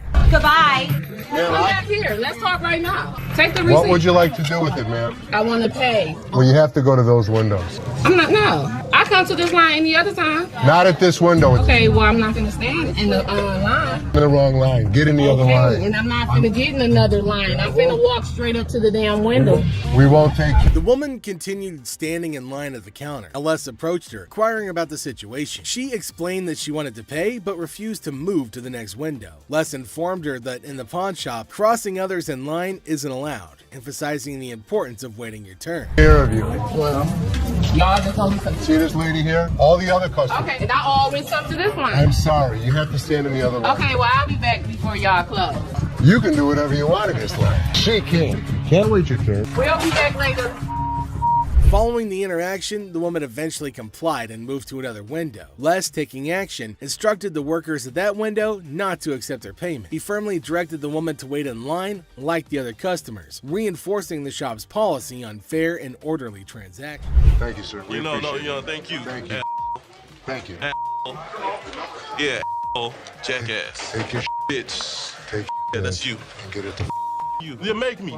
We don't, Sir, we don't want please. this. You can take this stuff. Sir, and sir, put it where listen. the sun don't shine. Listen. I don't know what the problem was. As the interaction begins, the customer expresses gratitude, but the tone takes an unexpected turn. Tensions rise as the customer's language becomes confrontational. The shopkeeper, addressing the situation calmly, refuses to tolerate mistreatment.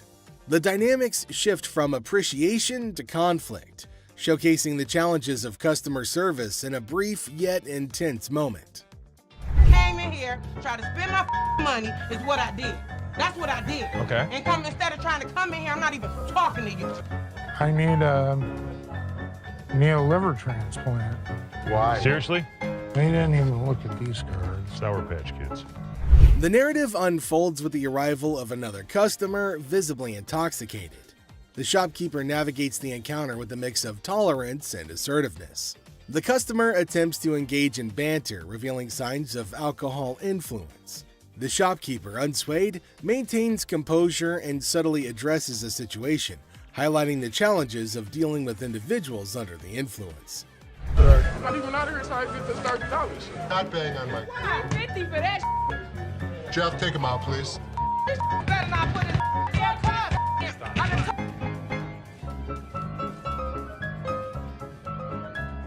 How would you? Man, what the?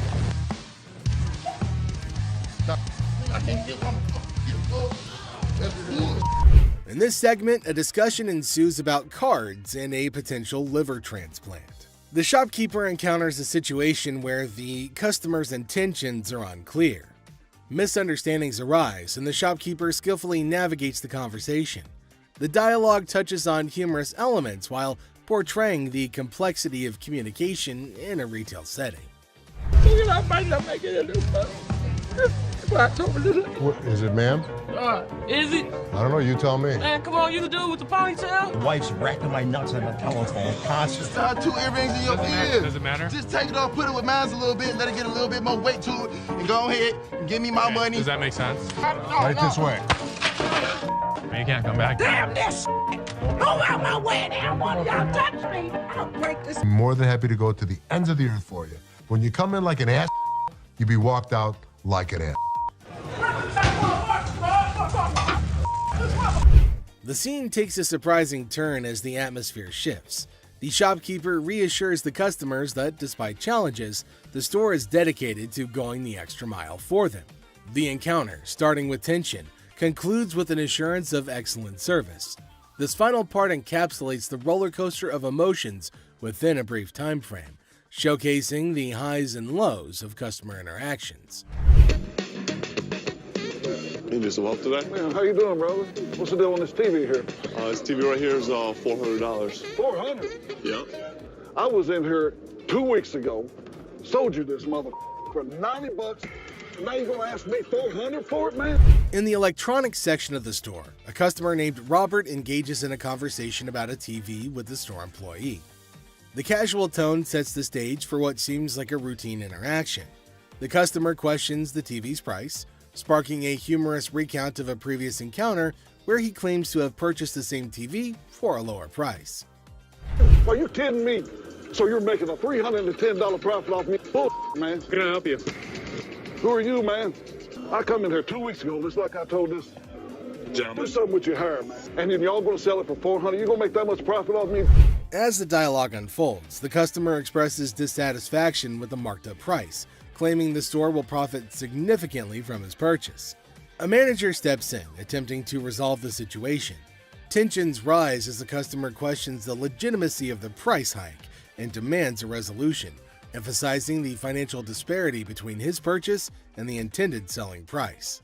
Brother, Where's your receipt? can you not understand English, my brother? No, I can't, my brother. I don't believe that he wants a TV for nothing. I'll just take the TV, man. No. The customer threatens to take the TV and leave without making a purchase. The manager issues a stern warning, asserting that any attempt to take the TV without completing the transaction will result in immediate removal from the store. The confrontation takes an assertive turn, with both parties standing their ground. Once I get this TV. Man, get above me. Man, get off me. My damn shoe, player. You got my shoe. You got my money. It's joint. This guy was acting like a total baby. He wanted attention and he got it. Despite the warnings, the customer decides to leave the store, expressing discontent with the entire experience. He accuses the store of mistreatment and vows never to return. The situation concludes with dramatic flair as the customer exits, leaving behind a sense of dissatisfaction and a promise never to return. How are you? I'm good. How are you? Well, actually, I'm not doing so good. No? My grandma just passed. I'm So I sorry. was hoping to. Okay, so whose ring is this? My grandma's. Oh. So you want to just pawn it, right? Because you want to be able to get it back? Yeah. Okay. Do you have anything else? It's not real. What you mean it's not real? It's not real gold. A guy comes in feeling sad and asks Ashley to pawn his grandma's ring, explaining that she passed away and it's all he has. When Ashley checks the ring, she gently says it's not real. Concerned, she asks if he's got anything else, wanting to help him in a simple way. You saying basically y'all sit up there and waste my time talking to you? You don't waste your time. If you have a TV, you can pawn your TV. What the I look like pawning my TV? Do you have a TV? I need to speak with somebody else because you irritate me flat out. It's acting really erratic and it's making me really nervous. Lower your voice. Don't Lower your tell voice. me Lower what your to do. voice. Don't Lower put your voice. finger in Lower my your face. voice. Lower Don't your put voice. your finger. Ashley breaks the news that the ring isn't real. The person gets upset, saying it's not fake. Ashley suggests pawning a TV instead, but he questions why he should.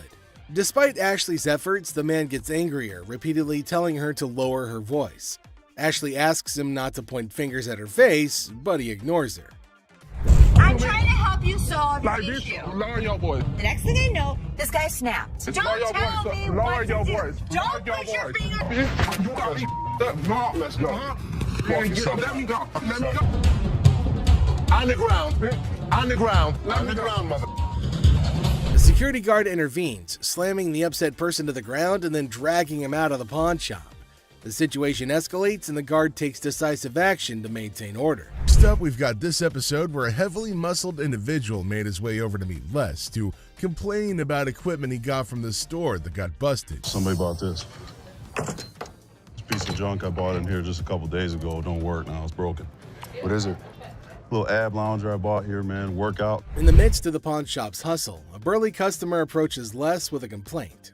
He's upset about a busted piece of exercise equipment, an AV lounger purchased just days ago. Les, sticking to the store policy, explains that they can only provide an exchange, not a cash refund. Tensions rise as the customer vehemently rejects the idea of an exchange, demanding his money back. He can only hand over another item in place of the faulty one. If you had the receipt, I could give you an exchange. I could give you something. I don't want an exchange because it's probably going to be some again. How about you just get my money? As the disagreement escalates, the customer insists on a cash refund, dismissing the option of another item. Les faces a dilemma, stuck between policy and customer satisfaction. The clash intensifies as the customer becomes forceful in his demand for a monetary refund, setting the stage for a heated confrontation. Les could match him word for word without fear. Better be some money. Or what? Or what? There's going to be a problem. How about What that? kind of... Les, accompanied by his trusty companion Byron the Snuggle Bear, stands his ground. The customer challenges Les with threats of problems if he doesn't comply. Unfazed, Les maintains his position, asserting that the store's policy is non-negotiable. The heir becomes charged with confrontation as both parties refuse to back down. I don't need food. As things got super heated between Les and the customer, Byron tried to step in to calm the man down. As the situation reaches a boiling point, Les and the customer engage in a verbal showdown. The customer grows increasingly forceful and Les warns against physical contact. Byron attempts to mediate and calm the customer, but his intervention takes an unexpected turn, adding a new layer of tension to the already heated exchange. Come on. Really? The confrontation takes a risky turn when the customer, ignoring Les's warnings, attempts physical contact. Byron, in a misguided attempt to intervene, escalates the situation further. Les stands firm, refusing to be intimidated while tensions continue to rise. Les questions a man's marriage. Les uses a customer's words against her. There's trouble in the office, but Les reminds Seth that he's the boss. Les kicks off the day questioning a man's marriage, using customers' words against her. Trouble brews in the office, but Les asserts his authority as the boss, teaching a disrespectful man a memorable lesson. Les shows that he's not just a pawnbroker, baby. He's a boss in control. Here are savage Les Gold moments. It looks like Les is more interested in this man's marriage than his business. Les woke up this morning with the urge to roast someone, and of all the people he could roast, he picked this guy. Things take an unexpected turn. Now, in a surprising twist, Les dives into the man's marriage, leaving everybody shocked. Les humorously challenges the man's absurd scenario, roasting him in a way that only Les can. The man's attempt to buy an anniversary present with his wife's jewelry backfires, adding a touch of humor to the pawn shop drama. Get a watch for my wife's anniversary. Oh, it's not your anniversary too? Well, yeah, it is mine too. How many years you been together? 25 years. Oh, okay. How many good ones? So how did you get these? Well, we were going through some of her jewelry. And she said, this belonged to my grandma. They're not real. Les posts a customer's watch request, questioning the authenticity of the jewelry. Unfazed, Les detects the fake and confronts the customer's peculiar anniversary gift plan. The customer tries to defend himself, but Les, in his signature style, keeps it real and uncovers the truth behind the fake jewelry. But hold on a second. How come the old man wants to buy his wife an anniversary present with her own jewelry? That is one hell of a ridiculous scenario. What this man could have done at this moment is leave. But nope, some of these customers love to start drama. This is older than both of us. It probably is. But it was fake when it was made, and it's still fake. Les faces a customer who crosses the line, insulting his family. For the first time, Les takes matters into his own hands, delivering a stern warning. The tension rises as Les draws the line, showcasing a side of him that won't tolerate disrespect towards his loved ones. Yeah? Okay, I've seen your wife. Listen, mother, there's two things you don't talk about. What's that? My wife and my family. Oh, Now, here's the deal. For a moment, we thought... Two of you. Here's the deal. Get out of here, two of you. I'll hurt you guys so bad. Sure you will. Better get in the front. Sure you will. In a final showdown, Les lays down the law. With no patience left, he kicks the disrespectful customers out, warning them of dire consequences if they return. Les reveals his savage side, making it clear that disrespecting his family won't be tolerated under any circumstances. Hello, how are you doing today? I'm good. How are you, sir? That's good. I want to pawn this TV. I can go 100. Excuse me? So here's a guy who wants $400 on a $200 TV. What the is he thinking? People can help me move my stuff back in my mother's house. 100 is not going to do, sir. I need more than that. But I can't give you more. See, it's a used TV. A young man enters the pawn shop seeking to pawn a TV for $400. Les, the owner, declines the initial offer and counteroffers $100. The guy, explaining his need to move back to his mom's house, expresses that $100 won't be sufficient for his situation. You know, I have to get away. You see this? He did this last night. What did he do to you last night? He beat me up last night. You clearly don't see that. See, you know what? You about to cause me to lose my mother temper. I try to give him the benefit of the doubt. I thought he had nice skin. He didn't have any bruises on him. I don't need to call security. You don't need to call them. What The guy made up a story about daily abuse from his roommate, seeking empathy to pawn the TV for his escape.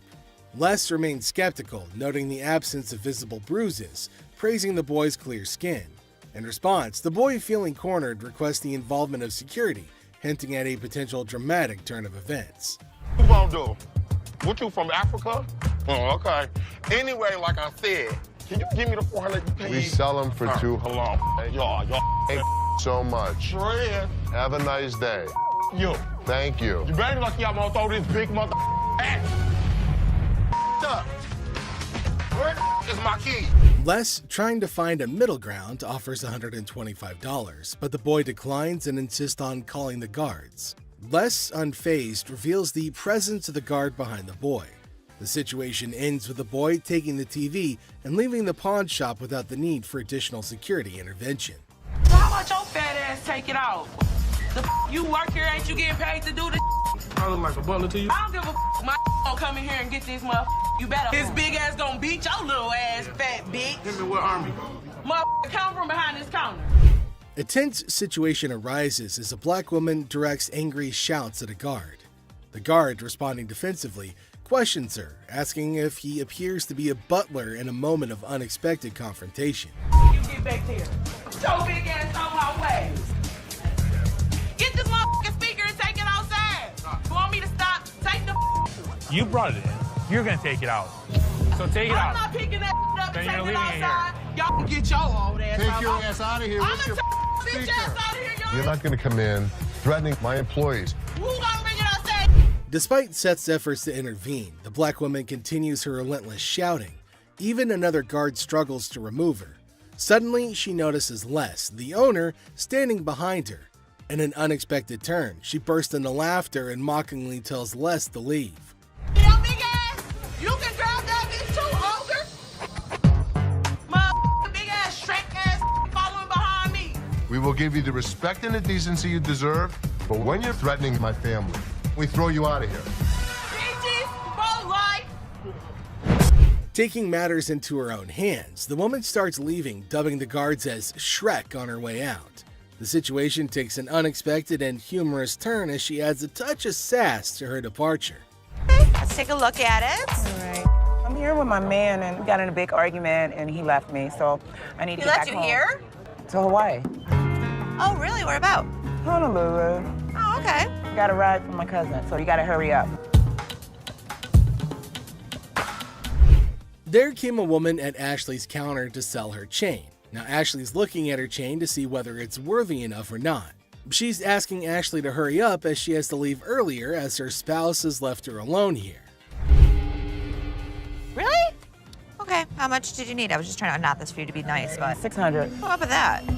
I got this from one of my aunts in Africa. This is $600. Oh, do you know what it is? It's actually a Tahitian pearl. No, this is from Africa. This is an African pearl.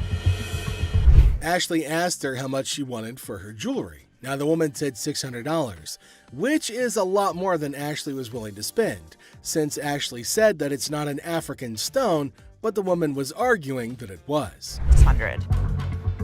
My ticket cost $600. That's how much I need. Do you have anything else? No. Excuse me? No. Ashley told her that they're not African pearls, so it's not worth $600, but far less. It was at this point that the woman started acting rude. Ashley got shocked at her stupidity and rude behavior. Eventually, she started behaving really bad as Ashley got angrier. What's gonna happen next? 600 or not? You can't get 600 on this. Okay. And also, don't call me a bitch. So you mean to tell me that this ain't worth a mother thing? That's not what I said. It could be worth something. Okay, can I get $5.99? No. Some kind of problem? Okay. Exactly. Can I get $600 you or not? can't get anything. Okay, can I You get can't talk to her like this. You can't get... Oh, I can left you now. Bitch, you don't know what I'm not leaving no place. Yes, you are. Oh, no. All right. Oh, yes, What? you are. What are you gonna do? I'll kiss my... Honey, you don't have that kind of money. All right. You. All of y'all. Bitch. If you want some help, talk to us like a human being. I'm leaving. Aloha. Who the they think they is? Them. Which... It's a joy for my daughter. Her birthday's in like 2 weeks. For sure. How old is she gonna be? She's gonna be 12. She's gonna be 12. Yep. Do you want a Kleenex? I've got allergies, man. I itch like super bad. I'm not picking it, I promise. Okay. We have a heart one that's really pretty. Can I see it? There came a man to Ashley asking for something to buy for his daughter. Now, he inferred that she's about 12 years old and he wants something interesting for her. But he's constantly picking his nose, which was making Ashley cringe. He's not stopping from doing such cryptic things, but he's constantly doing it in public. Ashley asked him to let her know if there was something he was interested in buying for his daughter. Look at it. How much you want to spend? Like 100, 150, but 75. can I touch it though? That's bull. I was charging him like $75 on this watch just to give him a deal so he didn't have to touch it with his snotty hands. Can I see the sanitizer for a second? Now, the man selected a watch, but Ashley didn't want him to touch anything with his dirty hands. She asked him about his range and he said he wants something under $100, and the watch was $75. The man didn't agree to buy it. Now, Ashley's just getting furious over his silliness. I can use sanitizer. Why don't you guys go yourself? I don't even care about the sale anymore. I just want him out of here. Ashley asked him to use sanitizer before touching anything in the shop, but he refused. And this is going to be a very serious problem. They're probably going to have a fight. Ashley got angry and asked him to leave despite no deal. She just wanted him gone. She didn't care for the deal or profit, but just getting him out of the shop. Well, then came the guards who made sure that he left, and Ashley used sanitizer everywhere on everything that he put his hands on. Well, that's it for today, everybody. Thanks for being part of the Hardcore Pawn adventure with us. We hope you like the drama and the surprises. Stay tuned for more pawn shop stories. See you next time.